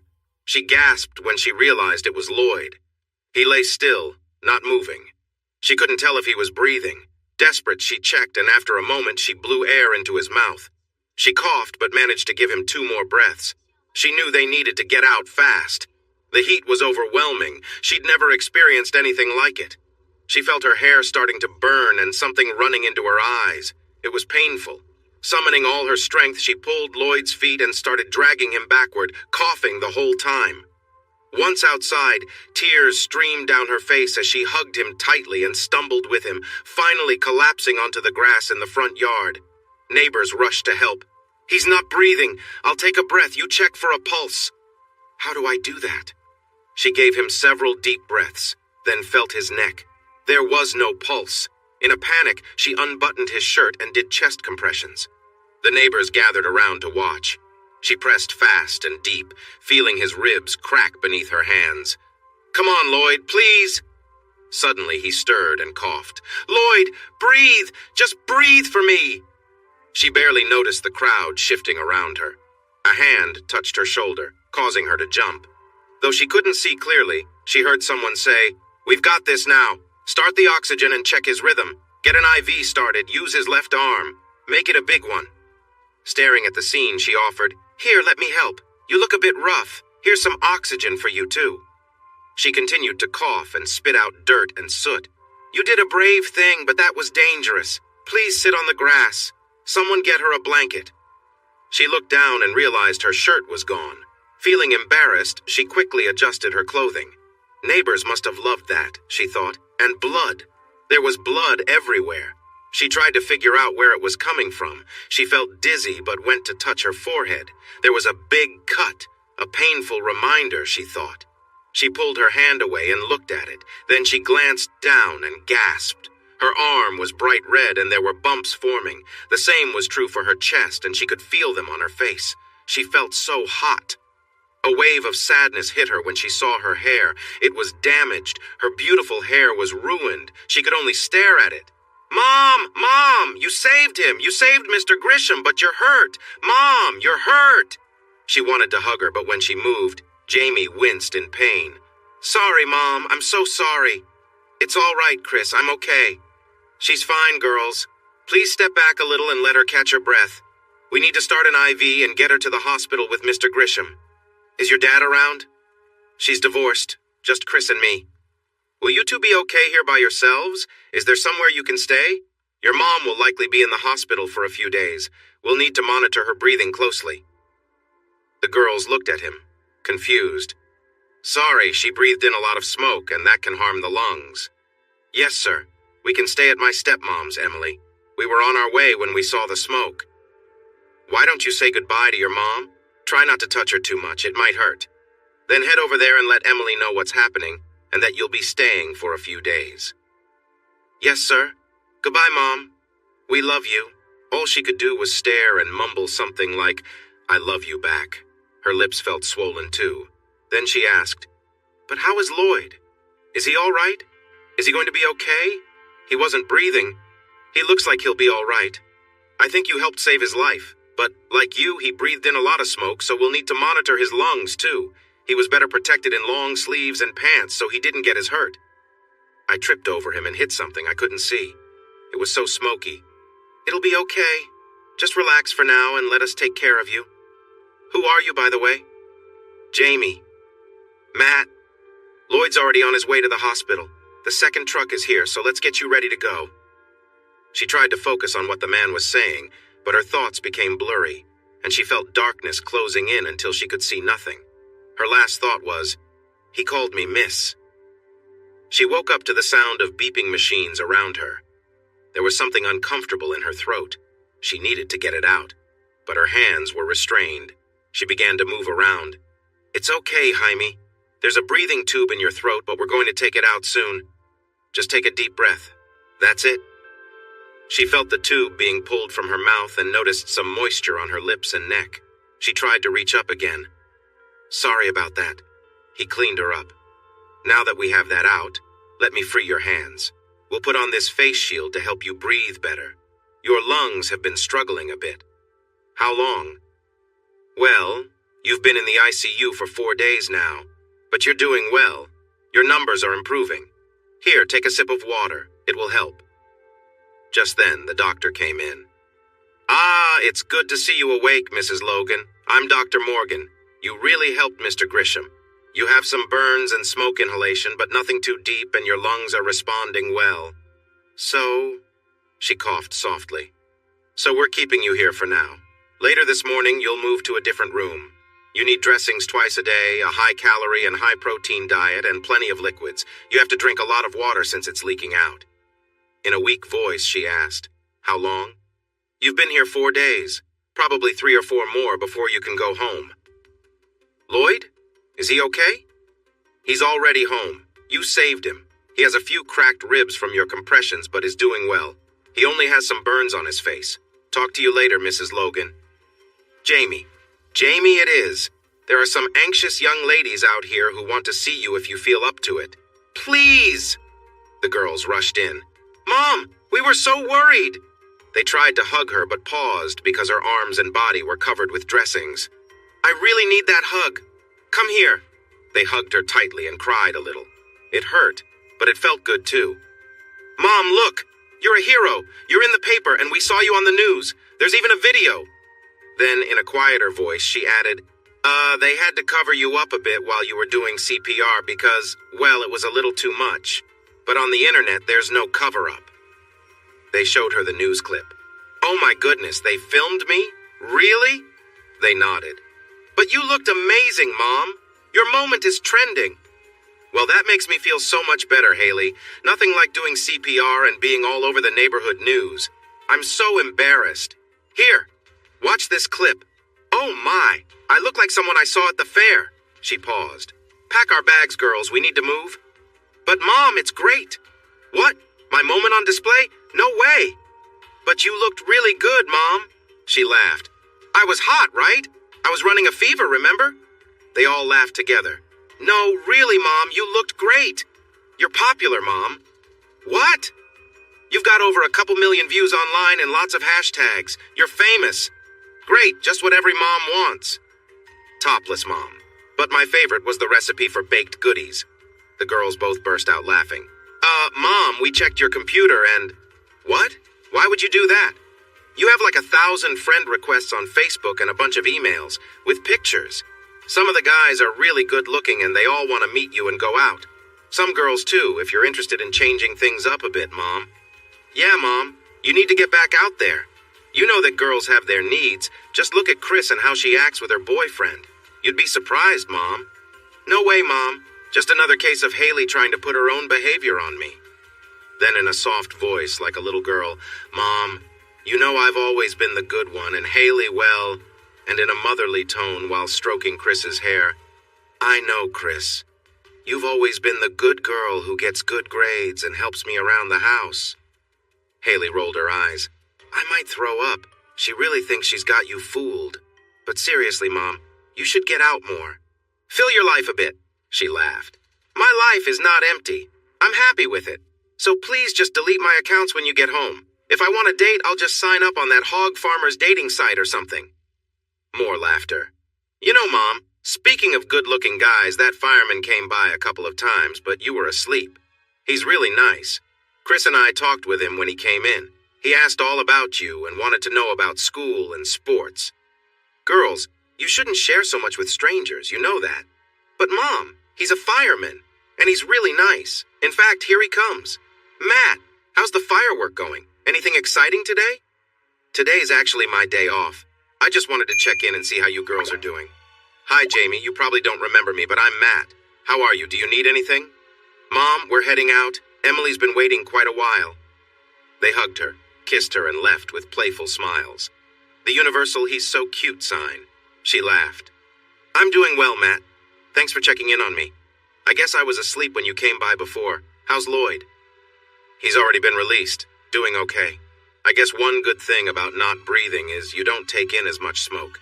He's staying with family for a bit while they fix the house. Apparently, he had a little trouble with his cooking when he slipped and made a mess in the kitchen.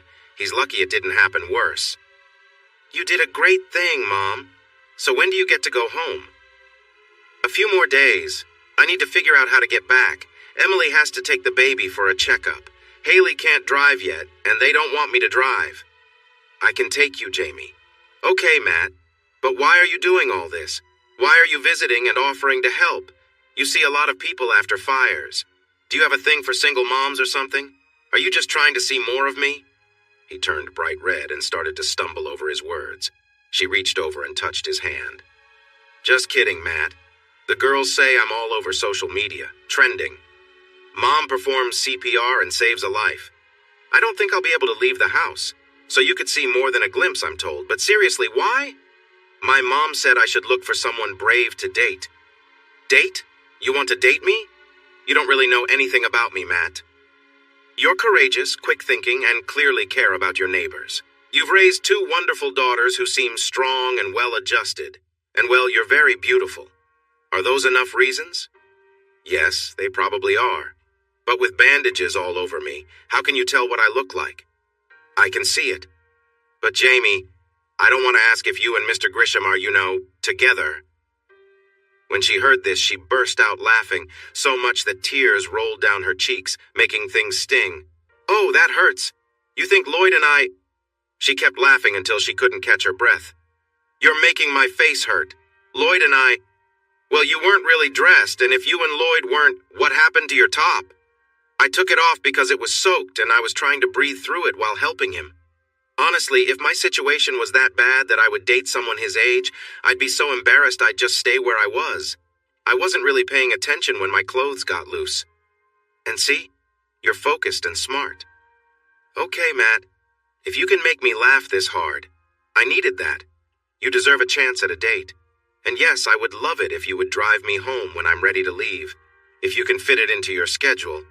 I know you guys work weird hours. I would offer to cook you dinner, but I have no idea what's in the house. We can go out somewhere. Whatever you like. Can I see how I feel first? And how I look? You know my hair got burned and I look like a mess. But Jamie, you look beautiful just as you are. You're quite a charmer, aren't you, Matt? I have bandages all over my face and I'm not looking my best. They said that maybe I won't need the bandages tomorrow if new skin has formed, but I'll be a bit messy. I have to stay all oiled up. My chest and arms will take a few more days to heal. So, we'll see what happens. Chris, can you believe it? Mom has a date with that charming firefighter. It's not a date. He's just giving me a ride home from the hospital because Emily is busy with the baby. Sure, Mom, whatever you say. We'll make ourselves scarce so you two can have some time alone. But we want at least 1 foot on the floor at all times. Where did you hear about that? Dad, he gives us talks. Like I couldn't do all sorts of things like Chris with 1 foot on the floor. Chris rolled her eyes. Haley, Chris isn't like that, are you, Chris? Not you too, Mom. Haley's enough. Dad calls my boyfriend a suitor. They all laughed. Don't worry, your mom will act like a grown-up. But if I did have a date or two, would that be okay with you two? They looked at each other. Of course, Mom. Unless the guy is rude or something, but Matt seems nice. He talks to us like we are smart and have something to say, unlike some adults. You mean adults like your father? They nodded. I promise I will never be with anyone who doesn't treat you like the wonderful girls you are. Even you, Haley. Mom! They all laughed. Here we are, Matt. My cozy home. This is lovely, Jamie. Where are the girls? I don't... Oh, here's a note. They're at their stepmoms. Stepmoms, not dads? Long story. We got married young and then grew apart. The divorce was the right decision. Guilt washed over her as memories from a past trip came to mind. She wished she had just divorced him first before anything else, but she knew she wouldn't have been able to leave until Chris was in college so she could protect the kids from their dad. But that was 4 years ago. What about you, Matt? You're not married, are you? No. Pain flickered in his eyes. I was. For a while. We grew up together. Got married in college. We were planning our family and... His voice trembled and tears began to form. And there was a gas explosion at her mom's. I just hope she didn't suffer. Putting her hand on his knee. Oh, Matt, I'm so sorry. That must have been terrible. It hurts just to think about it. Tears filled her eyes as she watched him. But that's why you became a firefighter. Yup. He wiped his eyes, taking a deep breath. But that was 6 years ago. Seeing his sadness, she couldn't hold back her own tears. He looked so lost, like a little puppy. She looked into his eyes, feeling a connection. Her heart felt like it was slowly opening. Alarm bells went off in her head, warning her to stop. What was happening? She barely knew him, yet she sensed his need, and it resonated with her own. It felt right. She leaned in, put her arm around his shoulder, and kissed him. He froze at first, but then relaxed a bit, and kissed her back. Their lips touched gently. She let out a soft sigh, surprised by it. What was happening? Matt, I'm sorry. I shouldn't have. I feel so awkward. I haven't. That was my first kiss since the divorce. He kissed her again. Wow, Matt. That was nice. But these bandages make things kind of strange. You don't even know what I look like yet. Going further is definitely off the table for now. They both laughed. It felt good and familiar. Look, Jamie, he said, checking the refrigerator. I'll make a salad. Here's some chicken I can cut up. But wow, look at all these casseroles. It seems like everyone in the neighborhood brought you something. They must really care. I can heat one of those up. Yeah, the kids didn't eat any of it. There are probably a dozen pizza boxes in the garage. Whatever you want is fine. Oh, and I have a garden out back. I hope it's okay after being neglected for a week. There should be tomatoes, peppers, and cucumbers out there if some animals didn't get to them first. You have a garden? Of course. This is suburbia. You have to have a garden. It's the rule. My dad loved gardening, and we always had a big one. We used to can and freeze all kinds of stuff, and we had a few animals, too. Animals? Really? She laughed, and he joined in. No, not really. They look so odd, but the babies are cute. Anyway, I might as well be raising animals since I've had so many trying to eat from my garden. Tell you what, Jamie. I'll prepare something and you can hop in the shower and change your dressings. Then you can relax for the day. Are you going to peek at me, Matt? He turned red and started to say something. Just kidding, Matt. Just joking. She jumped in the shower, soaking her bandages so they would come off easily. She carefully cleaned herself and finally got to use her conditioner, then stepped out for a quick look. Her face? Mostly pink, with just a few small spots. She put on some moisturizer on the pink areas and was careful with the open parts. Her arms? All pink, too. Back? Pink? Chest? She noticed it looked a bit red. It seemed like she needed the dressings for a little while longer. She applied some non-stick gauze and a dressing pad, then thought maybe she should have Matt help her with the bandage. No, that felt too forward. Yup, definitely too forward. So she decided on a sports bra to keep everything in place. It looked a bit strange with everything poking out, but hair? Oh, what a mess. She needed to see Becky at the salon as soon as possible and do something about her burnt hair. She picked some strands and sniffed. They still smelled like smoke. It was frustrating. She really didn't like short hair, but maybe she could add some layers or try a different style. It would be good to look up some options before going. As for the rest of her, she felt pretty good considering she had 2 kids and was in her mid-30s. Maybe Haley was right. Maybe she was attractive. She wore a tank top to keep cool and a pair of jeans. "What did you cook, Chef Matt?" she asked with a smile. Jamie, you look wonderful. He seemed surprised, and she could feel her cheeks getting warm. Maybe her face looked pretty bright. I kind of miss the old look, but wow. I'm sorry to react like that. You remind me of a butterfly coming out of its cocoon. I don't really know what that means, but I'll take it as a compliment. That's when butterflies change from a cocoon to something beautiful.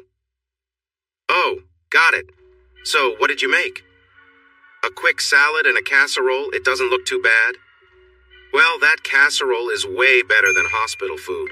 I should really get things in order, like laundry and packing lunches for school. Thanks for bringing me home and for all your help. Can I see you again, Matt? Absolutely, but I need to take care of some things first. The grass needs cutting, the trash bins are out, and your downspout is loose. A big storm is coming, so let me handle those before I leave. Matt, you don't have to. It's really no trouble. You can't manage those things while you're recovering. And teenagers, they aren't always as dependable as we'd like. A couple of hours later, he said, "It's getting dark, so I should go, Jamie." Matt, Just then, Haley and Chris came through the front door. "Who let this guy into our all-girl house, Mom? You know the rules about boys." "Haley, be nice." But Matt just smiled. "Oh, he's just a bit sweaty. He's too charming to be annoying, right, Mom? He's got one foot in the room." "Chris, not you too. I expect this from your sister, but not you. Just so you know, he's been cutting the grass and doing the chores you both were supposed to do." "Oops. So anyway, Matt, when are you going to ask this wonderful mom out? She's been well taken care of by Chris and me, and look at her. She looks great. Did you put on enough moisturizer, Mom? You look a bit shiny, but seriously, almost brand new." She felt her cheeks flush again. "Haley, please." "Actually, Haley," he said with a grin, looking at Chimey, "I was thinking about asking tomorrow if your mom wants to, of course, and if it's okay with you guys." "Matt, she says yes. You have our official stamp of approval. Tomorrow is Friday, and that means appetizers are on sale at Fridays. Then you could take her to that club on 46th Street. "Haley, how do you know about that place?" "Well, I heard about it from some friends." "You've been to that club? Give me details." "Just kidding, Mom. Going to see dancing isn't really my thing. But if it were male dancers..." "Matt, do you see what I deal with? It's like this every day. I should send you both to school far away to find some quiet." "Sounds great. Mom, I found a school near Denver. Good academics. You can ski in winter and hike, raft, or rock climb in summer." "I was thinking more like a strict school for girls who misbehave. I really want to go out with you, Matt. Just let me know when. And we'll make sure she looks nice, Matt. No boring clothes. It'll be a stylish look. I hope you can handle it." "Haley, you are too much. She'll look great no matter what she wears. And just one foot on the floor, whatever that means." She stepped forward and hugged him, trying not to get her arms on his shirt. "Thanks, Matt. I appreciate everything." As he walked out, he heard, "We arrived just in time, Chris. Who knows what trouble those two might have gotten into without us to help. Maybe we should go tomorrow, just to keep an eye on our little mom from that charming guy." He chuckled and shook his head. Teenagers. "Hi, Matt. Come in for a moment while I get my purse." "Is it safe?" She chuckled. "Yes, they're supposed to be at Emily's tonight. They don't like it, but the court said they must." "You look great, Jamie." "Thanks, Matt. Can't do much with my hair or my eyebrows. Here, I brought you some flowers. Dahlias, I love them. Where did you find them?" "From my city garden." "Matt, I'm sorry, I didn't mean to assume." "It's okay. We still have so much to learn about each other. Ready?" "Dinner was wonderful, Matt. Sorry about the dancing. I can't do that. If I sweat, it gets uncomfortable, but we can talk more. I'd invite you to my place, but the girls might be back. They're very curious. I'd like to see your place, too. Check out that dahlia garden." "Sure, I'd like that." "Well, here we are. Matt, this house is beautiful, and the yard is amazing. I've worked in landscaping since I was about 12. First for neighbors, then at a nearby nursery. I learned a lot. Look at this garden. I only have simple things: tomatoes, peppers, zucchini, lettuce in the spring, but you have eggplant, okra, squash, cantaloupe." He nodded. "And these flowers and roses. She really liked flowers. I guess I just kept planting them. I enjoy trying new ones, too." "Oh, Matt, you must have cared for her a lot. I'm really sorry for your loss." She stepped closer, placed her hands on his shoulders, and kissed him. Then she did it again. Matt, can we go inside? Of course. He took her hand and they sat on the couch. Without thinking, she leaned in and kissed him, which made her let out a sigh.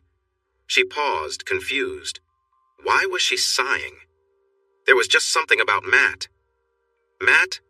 I'm usually not like this, actually. I've never been like this, but I really like your kisses. She kissed him again, more intensely now. Excitement grew between them. They both felt where things were heading, but hesitated to take the next step. Matt! Oh no, I'm getting stuff on your shirt. You should take it off before I ruin it. That's a pretty cheesy thing to say, Jamie. He chuckled. It works every time. He took off his shirt. She reached out and touched him, running her fingers through his hair, which was just enough and across his muscles. She never realized he had such a fit body. Wow, Matt, I really like your chest. I'd show you mine, but I'd probably make a mess. Not very romantic, right? It's fine, I've seen it. She felt embarrassed and playfully nudged his shoulder, but I hope to see it soon. I hope so too. Matt, She couldn't finish her sentence. Instead, she leaned in and kissed him, letting the moment take over. Her hands began to explore his chest, back, arms, and thighs. She felt a bit unsure as her hands slid down, but then stopped. Is this okay? Would you want to? I'm being very bold here. Maybe we should stop, right? Help me out, Matt. He stood up, took her hand, and gently guided her towards the bedroom. Memories of another time filled her mind. Someone else had done the same with her before. She paused. No, I'm sorry, Matt. We just met and someone else once led me to a bedroom like this and it didn't end well. He let go of her hand and reached for another shirt. I'm sorry, Hamie, it's fine. No pressure. We can just sit on the couch or I can take you home. I guess I misread. No, you understood the signs. They were all green. This is my struggle. I just need a bit more time to figure things out. Would it be okay if you took me home? Matt, I like you a lot. But, no buts, I mean it. I just need to sort things out. Truthfully, I'm scared. Me too, Jamie. It's been a long time since I had anyone, so we both need some time to sort our feelings. Let's get you home. Matt, I didn't ruin everything, did I? Not at all. Do you want to call me when you're ready to go out again, or I'll call you? 2 days later, she took a deep breath and called him. Matt, I'm coming over, okay? No, it's nothing special. I just need to see you. Great. I'll be there soon. Thanks. She knocked and he opened the door. She walked straight up to him and kissed him deeply.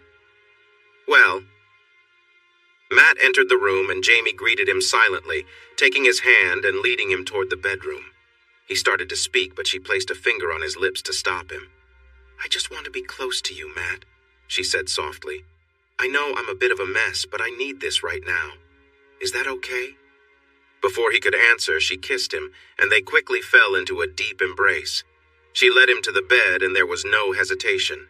Jamie was in control this time. It was something she wanted, something she needed. As they continued kissing, she placed his hand gently on her chest. Be gentle, she whispered with a small smile. He obliged, his hand slipping under her shirt, moving slowly as she relaxed into his touch. For a moment she pulled back, catching her breath. Wait, she said, standing up. She removed her clothes but kept her bra on. I still have some dressings on, she explained. Is that all right? Of course, Matt said with a gentle laugh. You're beautiful, Jamie. Thanks. Now come on, she said playfully. We've got more important things to do. Matt began to undress, and as they held each other close, Jamie could feel the warmth between them grow.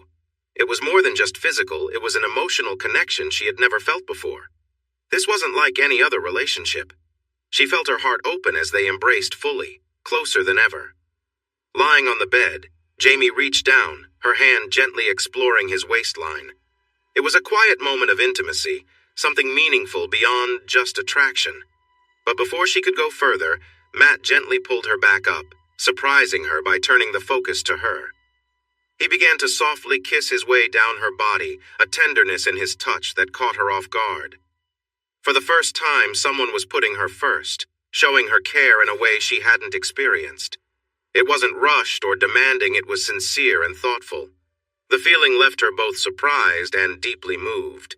The connection they shared was unlike anything she had felt before, and it filled her with a warmth that lingered long after the moment ended. Jamie felt an overwhelming sense of connection with Matt as they lay together. She couldn't quite understand how something so simple, like being close to him, could bring her so much comfort and joy. Maybe it was because he made her feel cared for in a way she hadn't felt before. As her thoughts wandered, a quiet laugh escaped her, though it was soon interrupted by a deep sigh as she became lost in the moment. The intensity of her emotions grew, and before long she felt a rush of warmth wash over her. "Matt," she whispered, almost in disbelief at how close they had become. The feeling was so powerful she couldn't help but tremble. She gently shifted her position, turning toward him, and rested her head close to his chest. Everything about this moment felt right to her. Being next to him, feeling the warmth of his presence, it was comforting in a way that words couldn't fully capture. As they lay there, her mind drifted. She found herself hoping that this relationship would last, that Matt truly cared for her the way she cared for him. She was already in deeper than she expected, but there was something about him that made her want to trust that things would work out. She cherished the quiet connection between them, and for the first time in a long while, she felt at peace. Matt pressed Jamie closer for a moment, then relaxed. He let out a surprised breath. "Wow, Jamie, that was something else."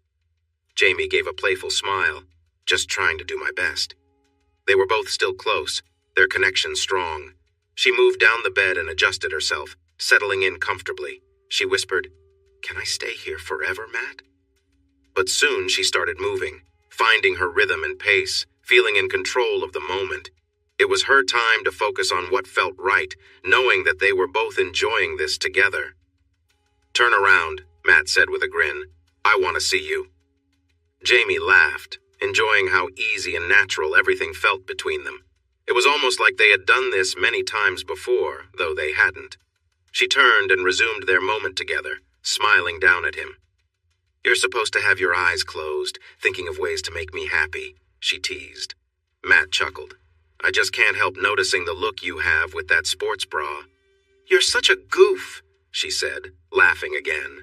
She could feel him becoming more involved, his movements more intense. It felt like everything was building up, and soon they were in sync. Matt's focus shifted, and he held her tightly, continuing to make sure she felt just as good as he did. He kept going, his attention fully on her until she felt a wave of happiness wash over her. Jamie leaned forward, exhausted but content. "Matt, that was wonderful. I know we haven't known each other long, but this felt so easy, so natural." Matt smiled. "Well, thank you for that. I usually have a rule about this." "A rule?" she asked, curious.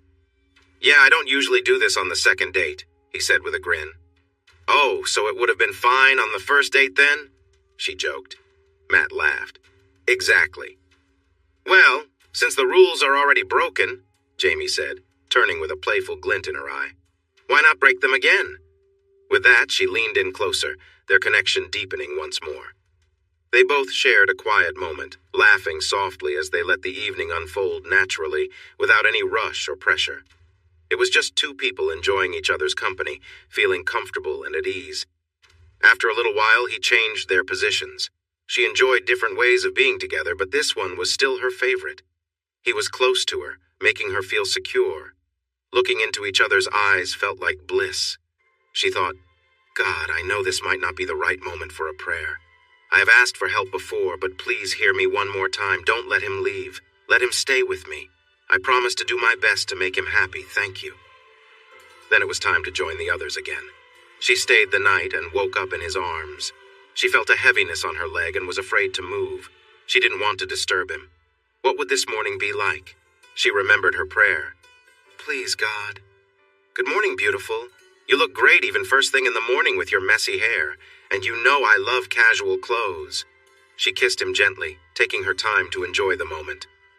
"Last night was amazing, Matt. Thank you. I hope there are many more nights like that. If I have a say in it, this is just the beginning." She said thank you to God again. "I want to know more about you, Matt. Sometimes I feel like I know so little, even though it feels like I've known you forever. I'm sorry if I'm rushing things." "No, I feel the same way. Being with you feels easy and natural, and wow, last night was something else. That was only the beginning. If you play your cards right." She looked at the clock. "Matt, I need to take a quick shower and get home. I want to be there before the girls arrive, just in case. They should be at their dad's, but you never know. Sure, let me make some coffee and... No, I'll cook breakfast for you at my place so we can beat the girls home. You can just drop me off if you have plans for your day off. I wouldn't think of it. I need a shower too. I promise, just cleaning, nothing else. I really wish we could stay here all day, but deal. You'll get to see me without my usual clothes on. Oh, right. You and the world have already seen me. She felt a bit embarrassed still. Most people I talked to gave great reviews about it and shared with their friends. We even have a poster at the fire station. When it's quiet, we gather to watch some videos. You're making me laugh, Matt. Come on, let's get going. Aw, man. What's wrong, Jamie? The girls are here. You should leave now, Matt. I can't predict how this will turn out, but it might be awkward. No, I want to see the girls again. Okay, you asked for it, but Matt, before we go in, I just want to say I had the best time yesterday, and especially last night. It was wonderful, maybe even the best time ever. Thank you. She leaned over the truck and gave him a quick kiss. We should stop. They might be watching. Are you ready to face the challenge? They stepped inside, glancing at a watch that wasn't there. Well, Mom, looks like you stayed out a little late last night, didn't you? Haley? It's okay, Mom. I know you both were just on the couch watching a nature show and fell asleep while those cute zebras were on screen. When you woke up, the car wouldn't start. There was a big accident in the way home and the rain washed out the bridge, even though there was no bridge. We would never say our mom did anything wrong, she said, putting her arm around her mom.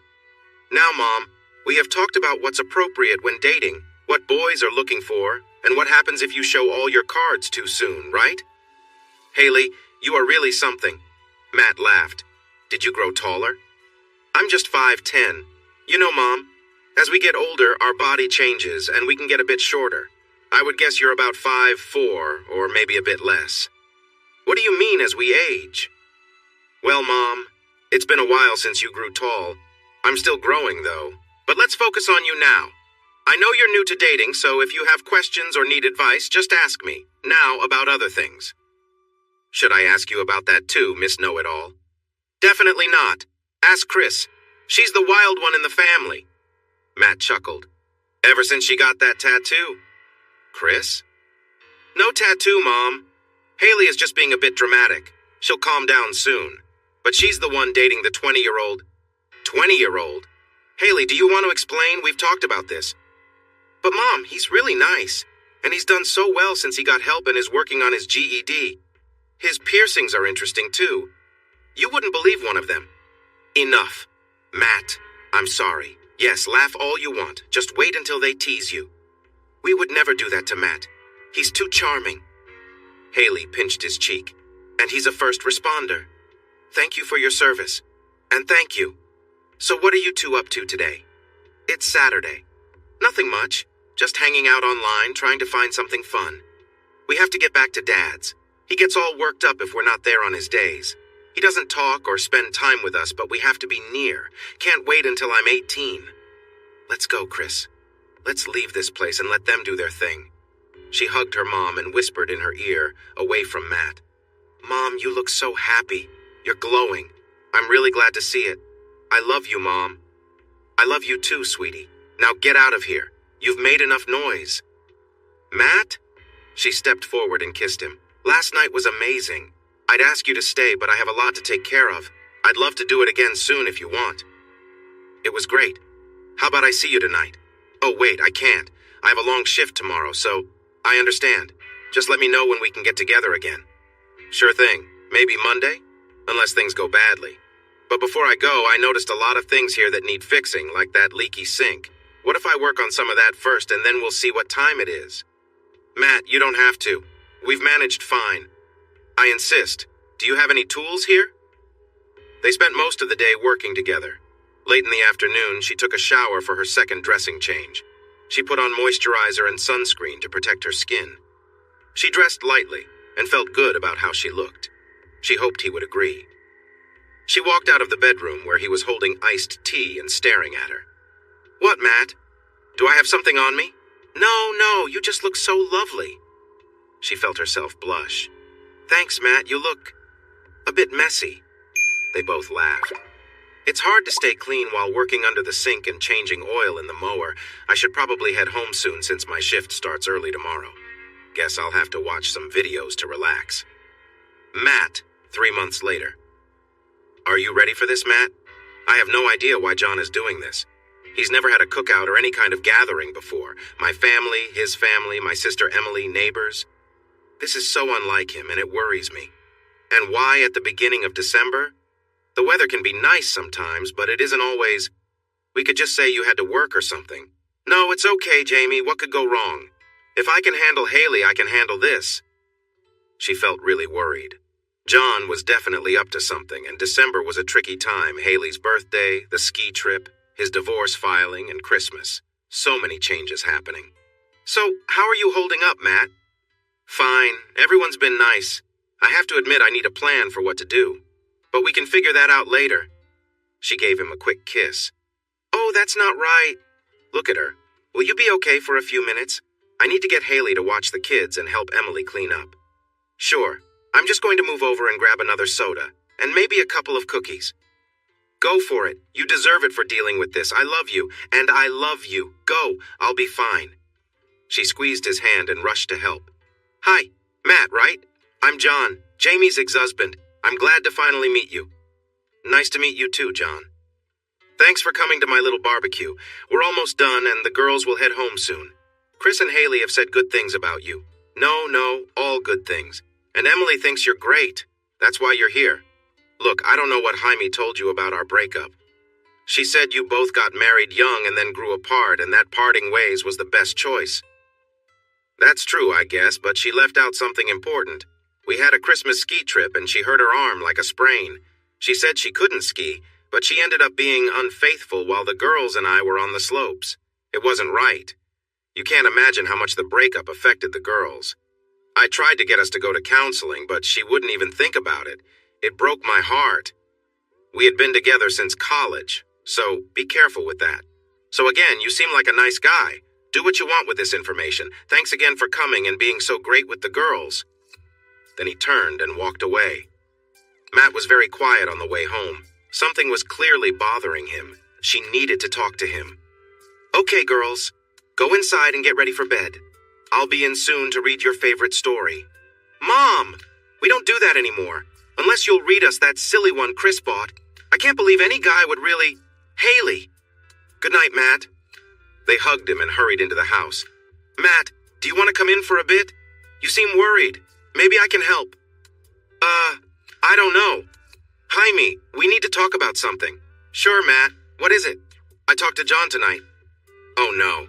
She felt a tear roll down her cheek. Here it comes. It's over. She instinctively knew John had set this up. And he said you were unfaithful while your family was on vacation. Is that true? Oh, no. Her world was falling apart. Another tear fell from her face, and she could hardly keep her eyes open through the tears. Why did she ever do it? She should have told Matt. That one day would stay in her mind forever. She thought about John with frustration. Yes, it's true. It was the only time. The worst mistake I ever made, and I would never do it again. I hate myself for it. Jamie, I enjoy being with you. It's been wonderful. I care about the girls, but I don't think I can be with someone who would hurt her family like that. I thought I knew you, but I think it's best if I leave for a while. Matt, I love you. I would never think of doing something like that again. I should have taken care of things first. It doesn't really matter, Jaime. You did it once. I can't be sure you wouldn't do it again. She remembered a moment of feeling lost and looking up at the sky, but this felt even worse. So I'm going to go now. See you, Jaime. Thank you for everything. I hope you can understand. I understand, Matt. She turned and ran into the house, struggling to breathe and think.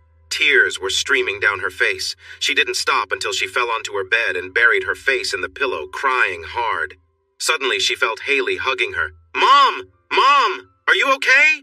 Oh, Haley, Matt just broke up with me, out of nowhere. I thought we were... Matt broke up with you. She nodded. I can't believe it. He really likes you. I did something terrible years ago and now it's haunting me. Matt found out tonight and now he's gone. I froze. I couldn't say anything. I think he talked to your dad. He listened to Dad? He lied about everything. I heard him. I tried to explain things to Matt, but Grandma held him back.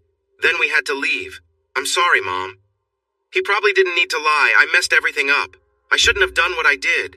I should have waited until you were older. It was hard on you both. No, Mom. You should have left him much earlier. He was unkind and hurt you all the time.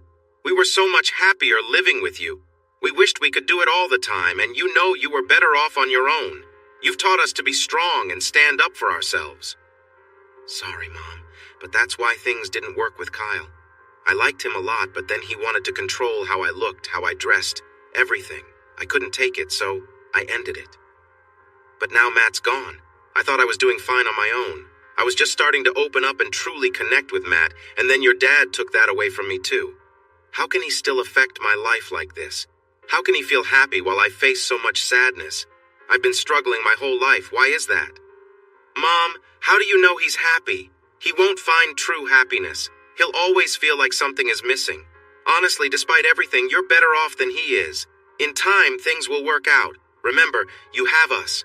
What you did wasn't ideal, but it's nothing compared to what Dad did with Emily and others before her. Haley, how do you know about all this? Mom, we share a closet, and Dad wasn't quiet when he argued with you.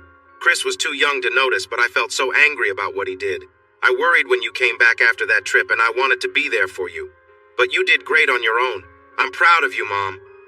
They shared a warm hug as Jamie cried. Thank you, Haley. I don't know what I would do without you and Chris.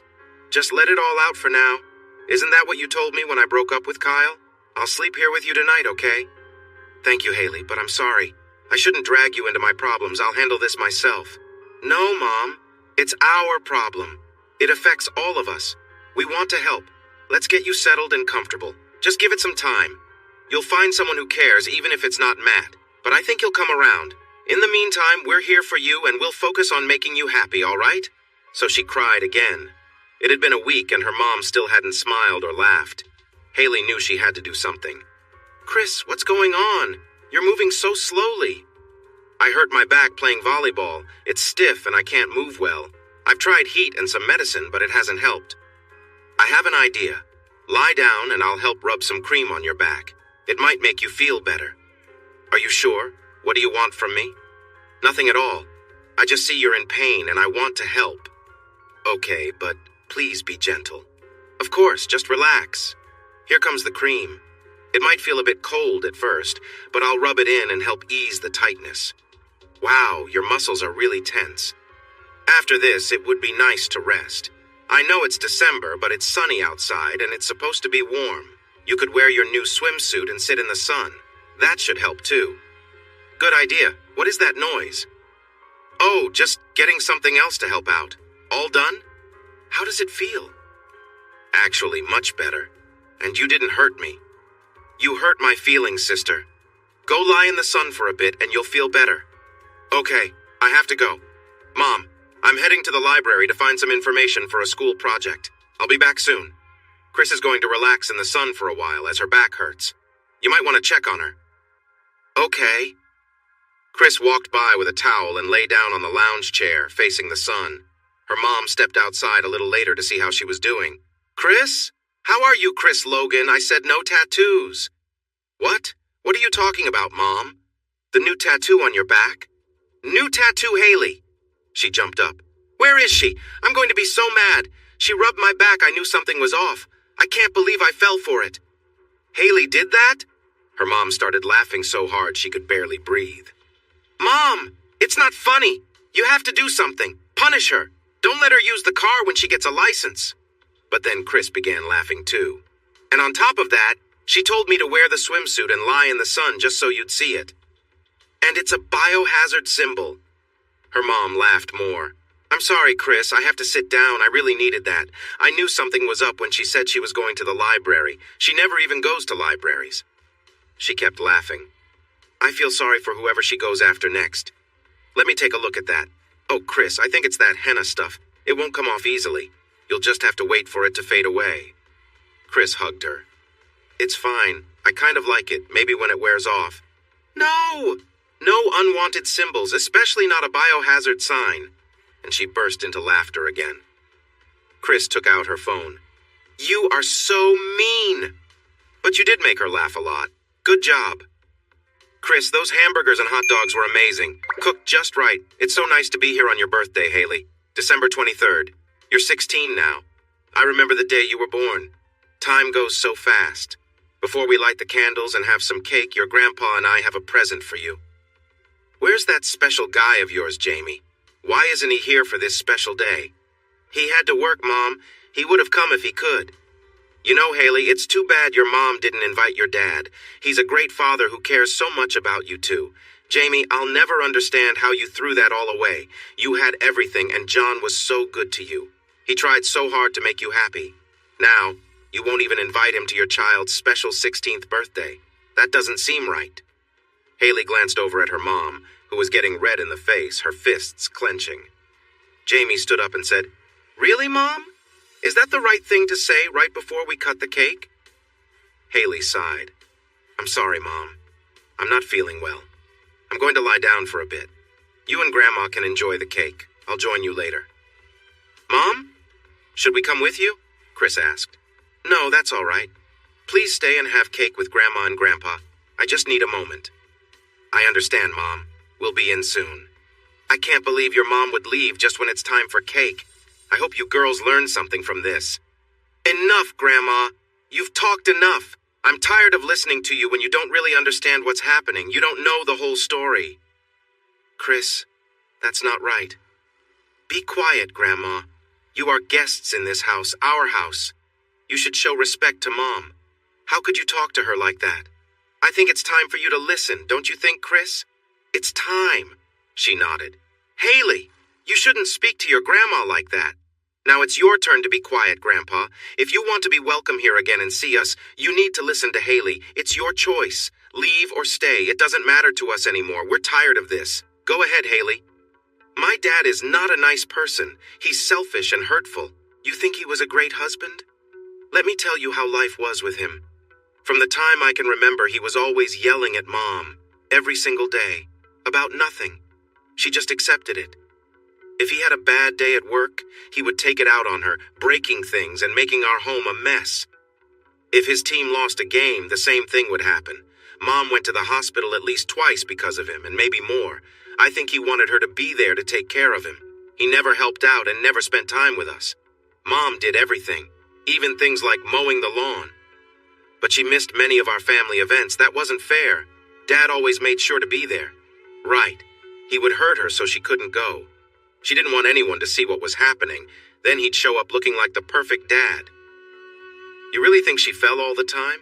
Please, she coached sports and helped us with dance. She was active and strong. He broke her arm and made her injuries worse. And now he's starting to do the same with Emily. More trips away, late-night meetings, finding fault, yelling. I don't think he has hit her yet, but it seems to be getting worse. Haley, I just can't believe this. Why would you say things like that? Are you really so unaware, Grandma? Just wait here for a minute. I'll be right back. Haley, do you think that's a good idea? Mom doesn't know we know about those pictures. It's time to show what I have, Chris. She returned and laid some photos down in front of her grandmother. What do you think these are, Grandma? Who is? Oh my, it's Jamie. Exactly. Photos taken by her divorce lawyer on December 26th. And you know, Grandma, there were many times she looked much worse. Since the divorce, we have to spend time with Dad. He doesn't talk to us or do anything with us. Invite him to my party? I don't think he even remembers my birthday. And that's just the beginning. You're right, Grandma. What Mom did wasn't fair. But did you ever ask her why? Did you hear her crying at night, asking for forgiveness? No, I didn't think so. She said she made a mistake but didn't talk about anything else, Haley. Of course not. She tried to stay respectful while Dad spreads lies about her everywhere. Almost none of it is true. She has never said anything bad about him, but he complains about her every time we're with him, even now. He's talked so much that people believe him and look at her funny. Even her own parents accept what he says. And now she's happy with Matt. Things are going well. Dad has a barbecue. He's never done that before. But he did it just to talk to Matt alone. I heard what he said, trying to convince Matt to leave her. That's why Matt isn't here today, Grandma. Dad couldn't stand to see her happy, so he took that from her too. But Haley, she did cheat on him. Yes, Grandma. One time, one person, and she felt terrible about it. Dad was with Emily for 18 months before that, and she was just the latest. Oh, I don't believe that. So, you never found it strange that he got divorce papers on Thursday, moved in with Emily that weekend, and within a month said they were getting married once the divorce was final? And oh, by the way, she's going to have a baby. That's some quick dating. I guess I never thought about it. Of course not. You just believed Dad like everyone else did. It's like 5 people against 1. Mom never defended herself. She acted like she deserved the blame, but she didn't. You know, Grandma, they say the one who complains the most about a mistake often has made that mistake themselves. A brief look of guilt crossed Heidi's face. Wow, did you see that, Chris? Yep, I did. So, Grandma, does Grandpa know? He's looking at you closely. I think it's time for you two to leave. Don't come back here. Please do not speak to my mother or either of us again until you apologize and show her the respect she deserves for being the amazing woman and mother she is. She is a survivor who escaped a difficult situation. You were part of the problem, not the solution. You should really think about that and feel ashamed. You never tried to help her. Instead, you worked with Dad to make things harder for her. Why would you do that? She is such a good person. Here is your gift. I don't want it. I don't want anything from either of you again. Please leave. We need to check on Mom. Thanks a lot for making my 16th birthday so unforgettable. And maybe have a nice chat on your way home about right and wrong and perhaps even forgiveness. It's the Christmas season after all. Come on, Chris, let's go see Mom. They walked down the hallway toward the bedroom. She paused. No, wait. I think I need to keep going. It's my birthday and Christmas too. You help Mom. I'll talk to Matt first. Then if Mom is okay, maybe we should visit Emily. What do you think? I agree. Good luck. Christmas is a time for change and miracles. Watch out, world. The hailstorm is coming. Haley entered the fire station. Hi, is Matt Richards here? I need to speak with him. Yes, he's in the back organizing some things. Just go down that hallway. She walked past the fire engines and down the hall. Matt was sorting rescue supplies when he looked up. Haley, what brings you here? Matthew, we really need to talk. He smiled and chuckled a bit. She playfully tapped his arm. Yes, Matt, I understand what those words mean. I'm 16 now. And yes, you missed my birthday. I'm sorry, Haley, it's just... Forget it. I know what those words can lead to. I heard them the other day because I wouldn't. Well, that's another story. I thought you cared about my mom. I did. I mean, I still do. But you listened to my dad, left her, and hurt her feelings. Good job. And let me guess, she didn't defend herself or try to explain. She just stood there like a deer in the headlights, said something like, I understand, and went inside crying. Yeah, but your dad wasn't the only one telling me that. There were others, too. Matt, let me tell you a story. Once there was a wonderful woman full of life who ended up pregnant in college. Instead of giving up her baby, she chose to keep me and married a difficult man who treated her very poorly and often yelled at her. She never fought back or stood up for herself. She just took it so she could raise her kids and keep them safe from their dad. For 12 years, she always made sure I was not left alone with him. She went on a family ski trip, and near the end of her first run, she fell and hurt her arm. It was hard to watch. I still remember how it looked. My dad started shouting at her so loudly that everyone on the slope stopped. Chris and I were in a lesson and heard everything. He was just upset that she messed up his plans. He didn't help her at all. She was trying to get up when a ski patrol came over and assisted her. He was nice and looked better than you, Matt. Ouch. Anyway, she spent a couple days with him while we were skiing. My dad found out, and on Christmas Day, when he thought we were asleep, he confronted her and said he was going to leave her and take us away. She didn't fight back. She just said, I understand, and took it. Sound familiar? He was really awful to her. Then she started to break down. Probably just like she did with you, but this time she was only down for a little while. With you, she is still struggling. But that night, something changed. I saw her, Matt. She stayed awake all night checking records, the phone, and all sorts of things. She didn't pause for a second. I was so tired. The next morning, though, she looked great and left the house to do a bunch of things. My dad was really surprised. He was very angry, too. He kept asking us what she was doing, getting more and more upset. When she came back, they went to the bedroom. Instead of asking for his forgiveness, Mom said she had just met with a lawyer and had talked to Emily. What he didn't mention to you was that he had been seeing Emily for a year and a half. He lost it and started shouting at her. I almost went in to help her, then I heard her say in a voice that really scared me that if he ever touched her again, she would fight back. She told him she had recorded the whole thing and wanted her kids in the house. That wasn't true, but it was a smart bluff. She got the house, but we still had to spend some time with our dad. He never paid what he was supposed to, like support for us. She managed everything on her own.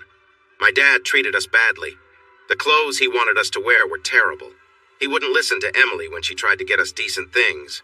And his lunches. I still feel sick thinking about them. My mom cared enough that she took her savings, bought an old van, and drove it to school on the days he dropped us off.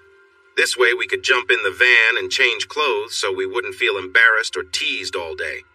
He wouldn't let us wear regular clothes or even decent underwear. He had some strange old-fashioned things that showed when I wore gym shorts, until my mom stepped in and helped us. Plus, she packed us great lunches every day. After school, she'd be there so we could change back into those uncomfortable clothes before going back to Dad's. She knows she made a mistake, and I still hear her asking for forgiveness, Matt. Every night she prays to God to let her be happy again. We can hear her from the closet. Can you imagine how hard it is to listen to your mom crying and pleading late at night? That's why you've never heard her side of the story. Did she ever say anything to you while you were together? He shook his head. She seemed sad and lonely, but she tried to hide it from us and her friends. Then one day she met this fireman and she lit up. She was truly happy. Chris and I had never seen her that way before. Then Dad took that happiness away too. The light just went out. She still acts happy, but it's just a mask. So, Matt, you don't have to love her if you don't want to. You don't need to be with her if it's not what you want. But please don't completely turn your back on her. At least talk to her and help her. Be her friend. I promise you she has faced so much for a brief moment of something that she would never do it again. If you're worried about trust, and I understand that, you don't need to be afraid. She would never choose that path again. Well, that's all I came to say. I might have messed up the story, but I hope you understand the message. She stood up to leave, and he grabbed her arm and hugged her. Thank you, Haley. I think I really messed up. You're a smart girl, and your mom is lucky to have you on her side. Yes, you have. I think she knows that too, though there are days when she might doubt me. They shared a laugh. Now you should do what you know is right. Matt, she is a wonderful person, and I know she would make you happy if you gave her a chance. Plus, you get Chris and me as a bonus. She smiled at him, and he hugged her again. So, Haley, what's the best way for me to reconnect with her? You could ask her out, but that might feel awkward and hard to talk about. I suggest letting me know when you're planning to come over.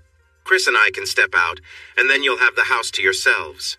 She'll be surprised to see you, and I bet she'll be really emotional. I wish I could film it. What about tonight after work? Around 7:30?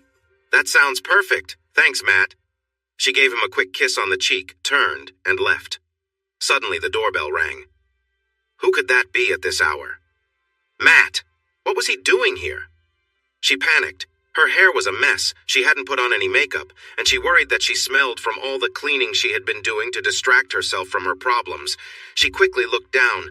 Her clothes. She thought she looked terrible. Oh no! She opened the door. Matt, what are you doing here? Did you leave something behind? No. Jamie, I need to talk to you. Can I come in for a bit?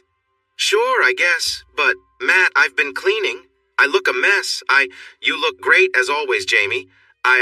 Well, I don't know where to start. Your friend John told me about the ski trip, and I guess I was really surprised. Maybe that's not the right word. But I couldn't believe someone would act that way on a family vacation.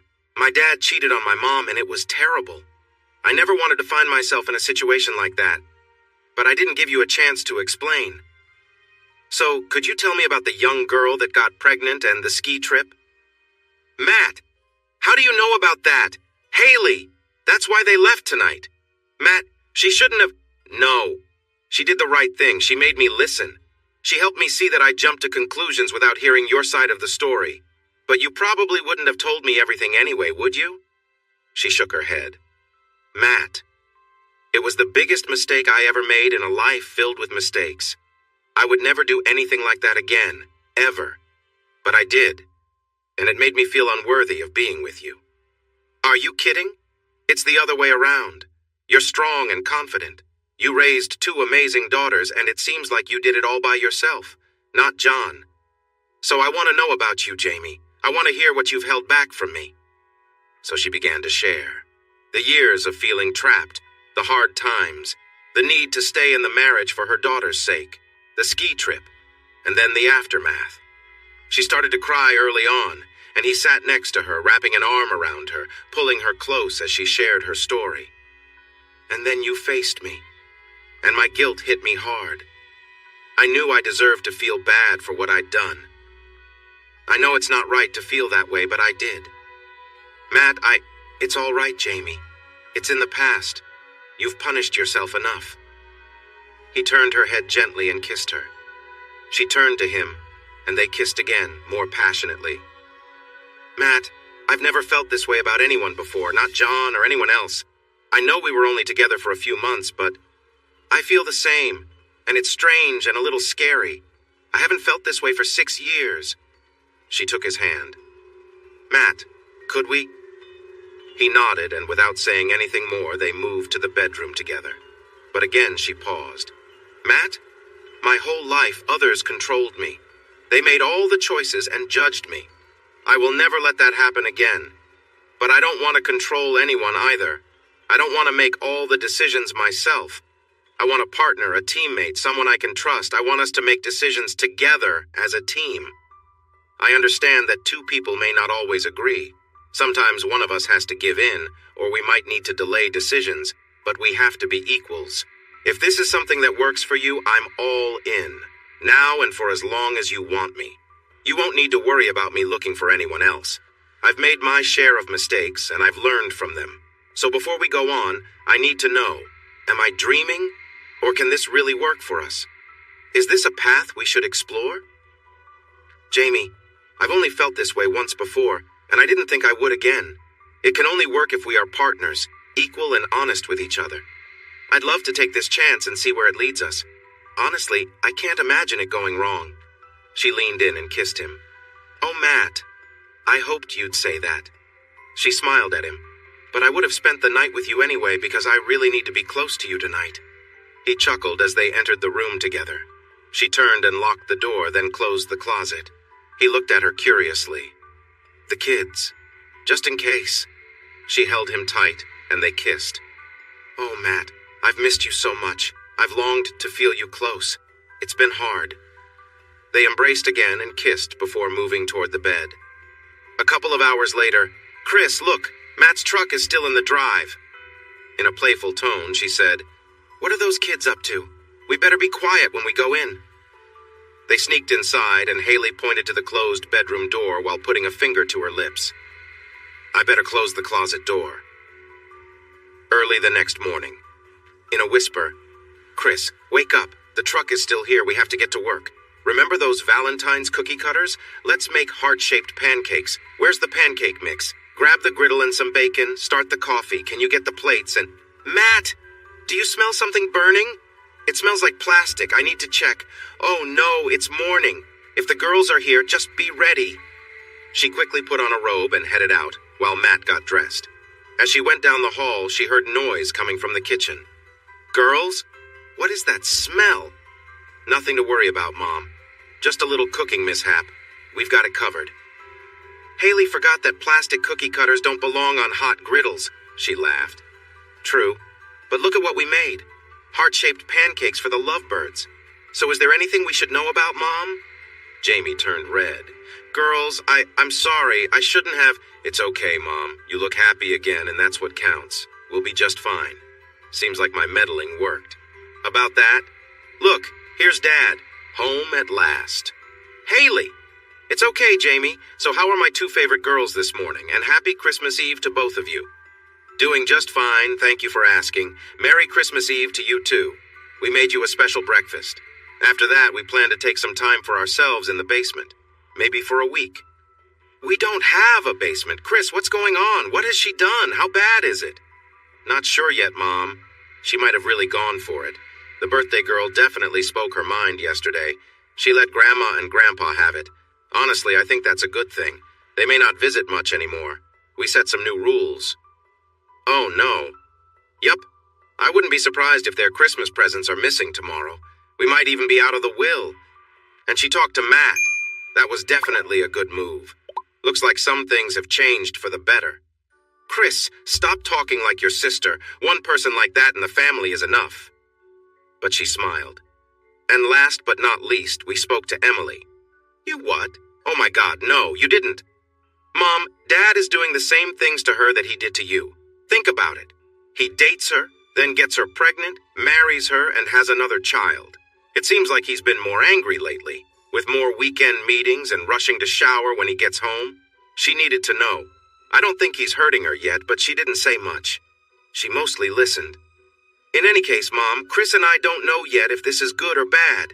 Dad's coming home today and he will be really upset with us. We can't be around. We can't go to his place like we were supposed to. It's Christmas Eve.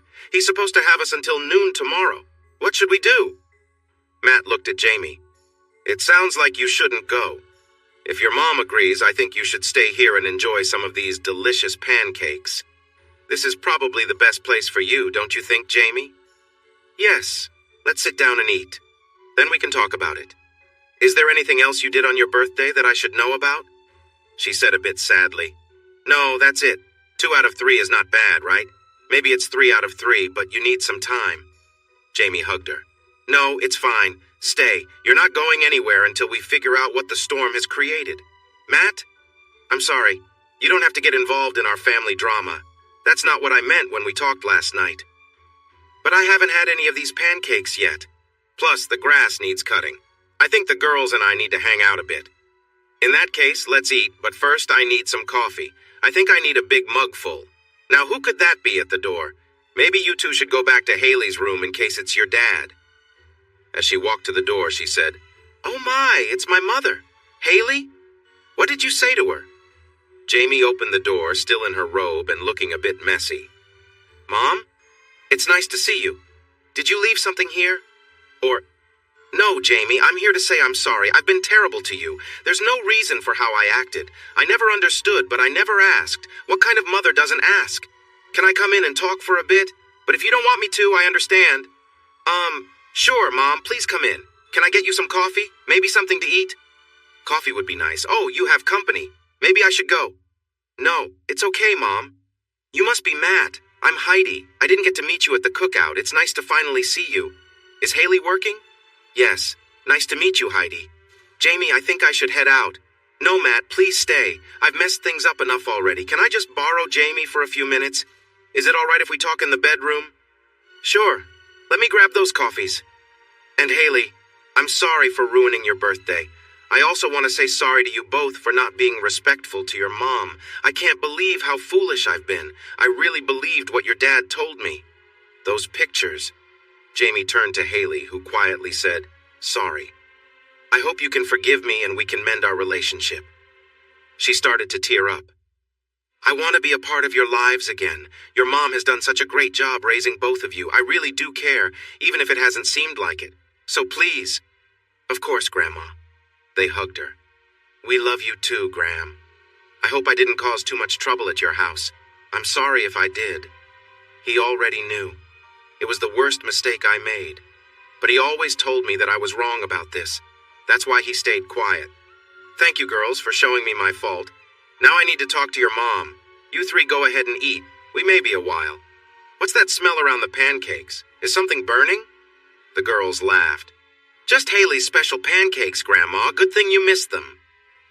Mother and daughter went to the bedroom and closed the door. Turning, Jamie, I am really sorry. I can't apologize enough for how I've treated you. It's okay, Mom. No. You need to know the truth. She began to cry. You were my biggest regret. I had a brief relationship while dating your father and found out I was pregnant.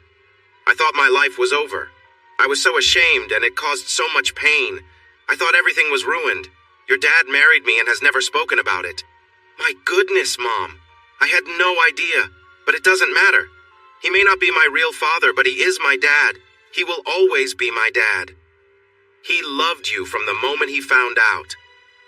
When you were born, I felt regret and thought about my past mistakes every time I looked at you. I was unkind and blamed you for everything. I turned away from you and welcomed your sisters instead. I was not a good mother. Your father often yelled at me about this, and it almost broke us apart. But he was worried about leaving you alone with me. Does that sound familiar?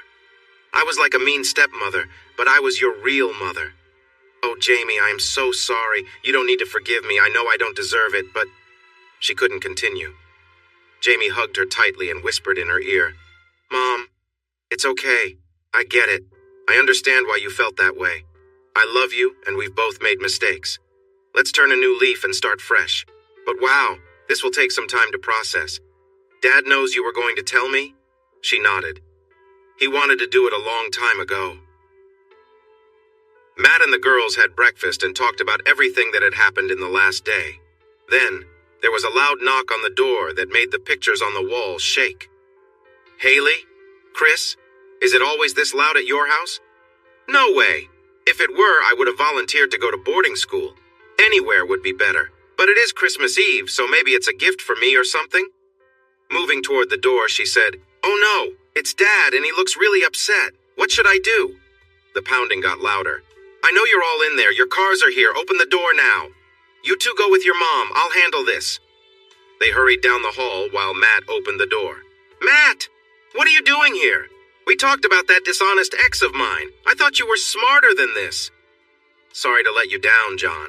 It seems you missed some important details about your actions. She's probably just lying to hide her own mistakes. It's different for guys. Now step aside and let me into my house. Those girls are going to face the consequences for what they did. Move out of the way. Sorry, John, this is Jamie's house. Why don't you leave for now and you can talk later when things are calmer? No way!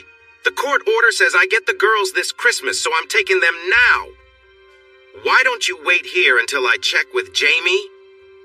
Matt closed and locked the front door, then walked to the bedroom and knocked.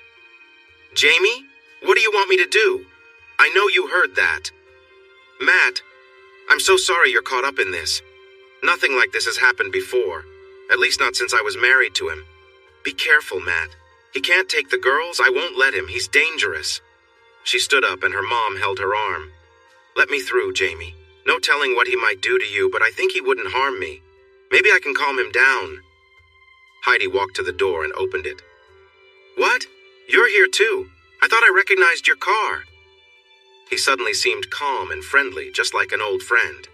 Heidi said, I don't have a problem with you, but the court says this is my Christmas time. I get the girls today and tomorrow until noon. I just want Jamie to follow the court order. It seems fair since Jamie had the girls last Christmas. Don't you think that's reasonable? John, you're clearly upset and still very angry, even though you're trying to calm down. You were about to break down the door. I worry about the girls' safety if they go with you, so I have to say no to your request. John's anger grew. He clenched his fists. Matt came to Heidi's side and she gently held him back.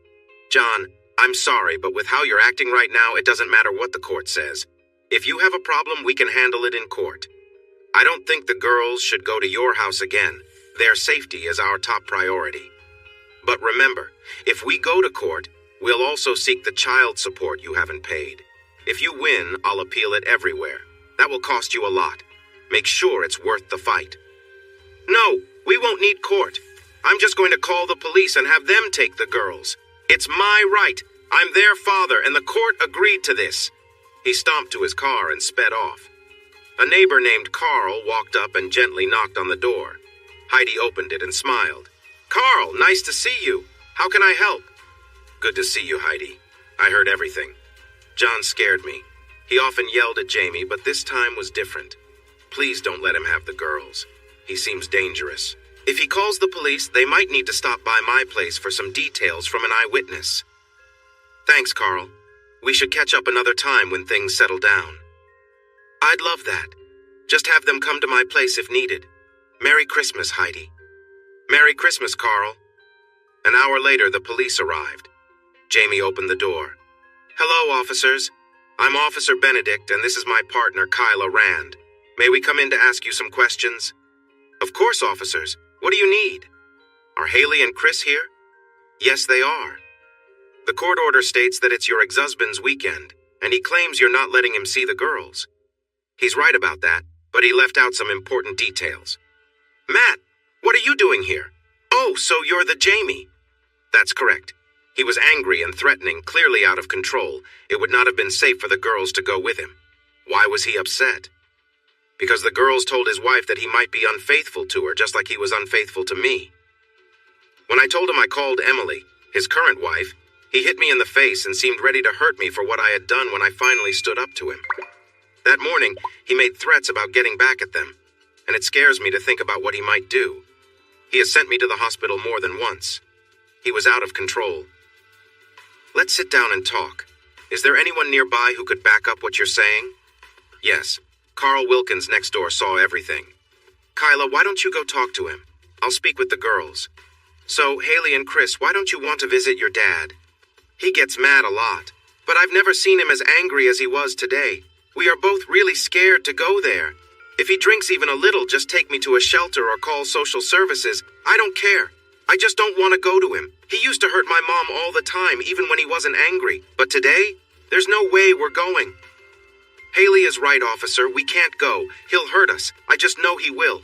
Isn't there another option? How old are you two? 16. 14, almost 15. You're getting older. I'm surprised you still have to visit him. Have you talked to the court, Miss Logan? Divorce courts are pretty unpredictable. I spoke with my lawyer and he advised against it. Judges often think both sides are lying and just come up with a decision they think is fair. I worry it could end up worse for the girls. A good friend of mine went through that. Unfortunately, I think you're right. They need to stay here. Let me talk to Kyla and then we'll speak with your dad. I'll also discuss this with my supervisor. Miss Logan, if you feel he has threatened you or the girls, especially if he comes back, you should think about getting a protective order. I'm not a lawyer, but you might want to ask the judge to review things if the situation changes, and keep the door locked. Thank you, officer. That's good advice. Let us know if you need anything else. After closing the door and taking a deep breath to calm down, I said, Well, Haley, thanks for making me feel older. 2 out of 3, Mom? She hugged me. Yes, Haley, 2 out of 3. Matt, these pancakes smell terrible. How did you eat them? I had to be polite, right? I'm feeling a bit sick and might need to excuse myself soon. He winked at Haley and we all laughed. Then the doorbell rang. Now what? I'm still in my robe and I haven't even had my second cup of coffee. Emily, oh my goodness, your face. Come in, come in. Girls, help with the kids. Starting to cry, she said, I'm sorry, Jamie, I didn't know what else to do. Where to go? I looked through all our papers like Haley suggested, and I saw that John was acting the same way around you. I talked to him earlier, but he was already upset that the kids weren't there. He started shouting and pushed me. I tried to protect myself, but when he hit me, everything went dark for a bit.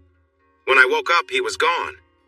I called the police and they planned to take him in for his actions, but I worry they might let him go.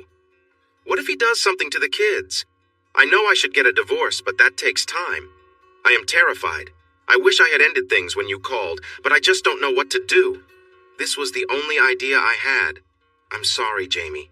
I should have left him earlier, but I was pregnant and... It's okay, Emily. You made a smart choice. Jamie hugged her tightly as she cried. You can stay here as long as you need.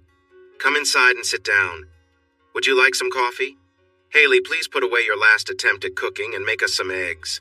Mom, maybe you can help her. Mom, I can cook eggs. It's making the toast that's hard. Haley laughed. Chris, can you grab an ice pack from the freezer and a towel? We might need it for the swelling. Emily, do you think we should take you to the hospital? How is your head? Any dizziness or problems seeing? Matt, you know what to check for. Could you see her for a moment? Emily, if you got knocked out, it's probably a good idea to get checked at the hospital. Matt is here? Oh, Jamie, I'm so relieved. John said he would ruin things between you two, and I was scared he did. You both looked so happy at the party, until the end. I tried to stop him. Matt, I wish I'd talked to you, but I didn't know how. I'm sorry. Jamie, I really need some clean clothes and a shower. I feel all worn out. No, Stinky Daddy! Matt, you can't leave.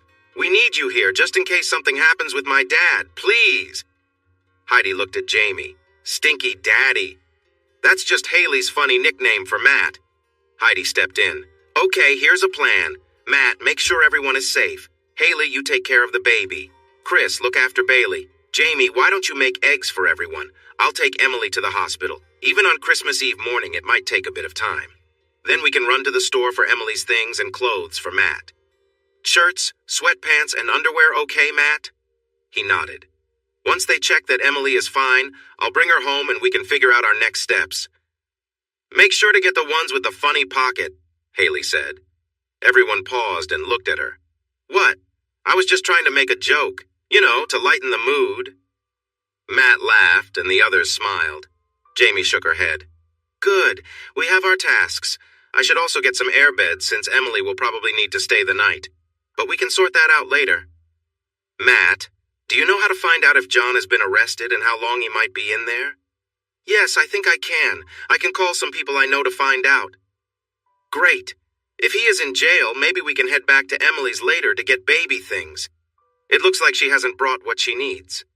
Emily should stay here, but it would be easier to grab the stuff from her house. Any questions? No? I'm going now. Come on, Emily. Matt, can I talk to you for a moment? In the bedroom? Sure, Jamie. He followed her down the hall. She closed the door, turned, and gave him a kiss. It was warm and full of feeling. A tear rolled down her cheek. Matt, last night was amazing. I'm so happy you came to see me. She sniffled. I've missed you so much. I felt so alone. It's only been a few months and it's still new for us. But I care about you so much. I hope all this craziness doesn't push you away. It's never like this. I promise. I never expected you would get wrapped up in something like this. So if you want to leave or if you see only trouble ahead, I would understand. He kissed her again. Jamie, I'm not going anywhere. This is where I want to be. It feels like home. So why don't you take a shower and get dressed? I'll deal with everything else. But first, let's share another kiss. She smiled and laughed lightly. I could use more of this. You may need to take me for a ride in your truck, or we could sneak over to your place to grab a few things. Deal? Deal. Later, while enjoying her second cup of coffee and some eggs, she asked, So, Haley, your 16th birthday was quite an adventure. Any plans for your 17th? Definitely not, Mom. I've done plenty of good deeds. The world is better for it. But Chris mentioned something about solving climate change or challenging the whole football team. Haley, I'm sure it would only be the starters. Chris rolled her eyes as the others laughed. You too, Mom? I'm sending my application to boarding school tomorrow. Besides, it would only be the offensive starters. I already dealt with the defense. Chris? So it's Christmas Eve. Let's get the presents out. Can we skip the cookies and milk this year? No way! Bailey's 3. She needs that, plus the night before Christmas and all the other traditions. She should get excited about these things. All right, we don't have any cookies, though. No problem, Mom. Chris and I can make some sugar cookies. Bailey can help, and then she can help decorate. We need to include her in all of this. Chris, will you be in charge of the cookies? Of course. We want them to be tasty. Unlike the pancakes. Look, here comes Emily and Grandma. We'll help her with her things. I have a slight concussion. No broken bones, and everything else looks good. Any news about John? I called someone on the police force. John is in. The judge won't see him until the 26th, so he will be there for a while. How about I take the van? I can try to get to Emily's and pick up some things. I could make a list, but it might be better if you came with me, Em. Do you feel up to it? She nodded. It seems you all have things under control. I'm going to spend time with Grandpa. She hugged Jamie. I hope you can forgive me for my mistakes. I was really wrong. Of course, Mom. Can you both come by tomorrow for lunch or something? I'd like that. She hugged the girls. And thank you for making this happen. Can I bring some gifts tomorrow? You and gifts are always welcome, Grandma. See you tomorrow. Merry Christmas. Come on, Matt. Let's get to bed. Tomorrow we'll start early. You're staying for Christmas, right? I wouldn't miss it. I just need a shower first. Is that all right? Only if I can join you. But we have to be quiet because of...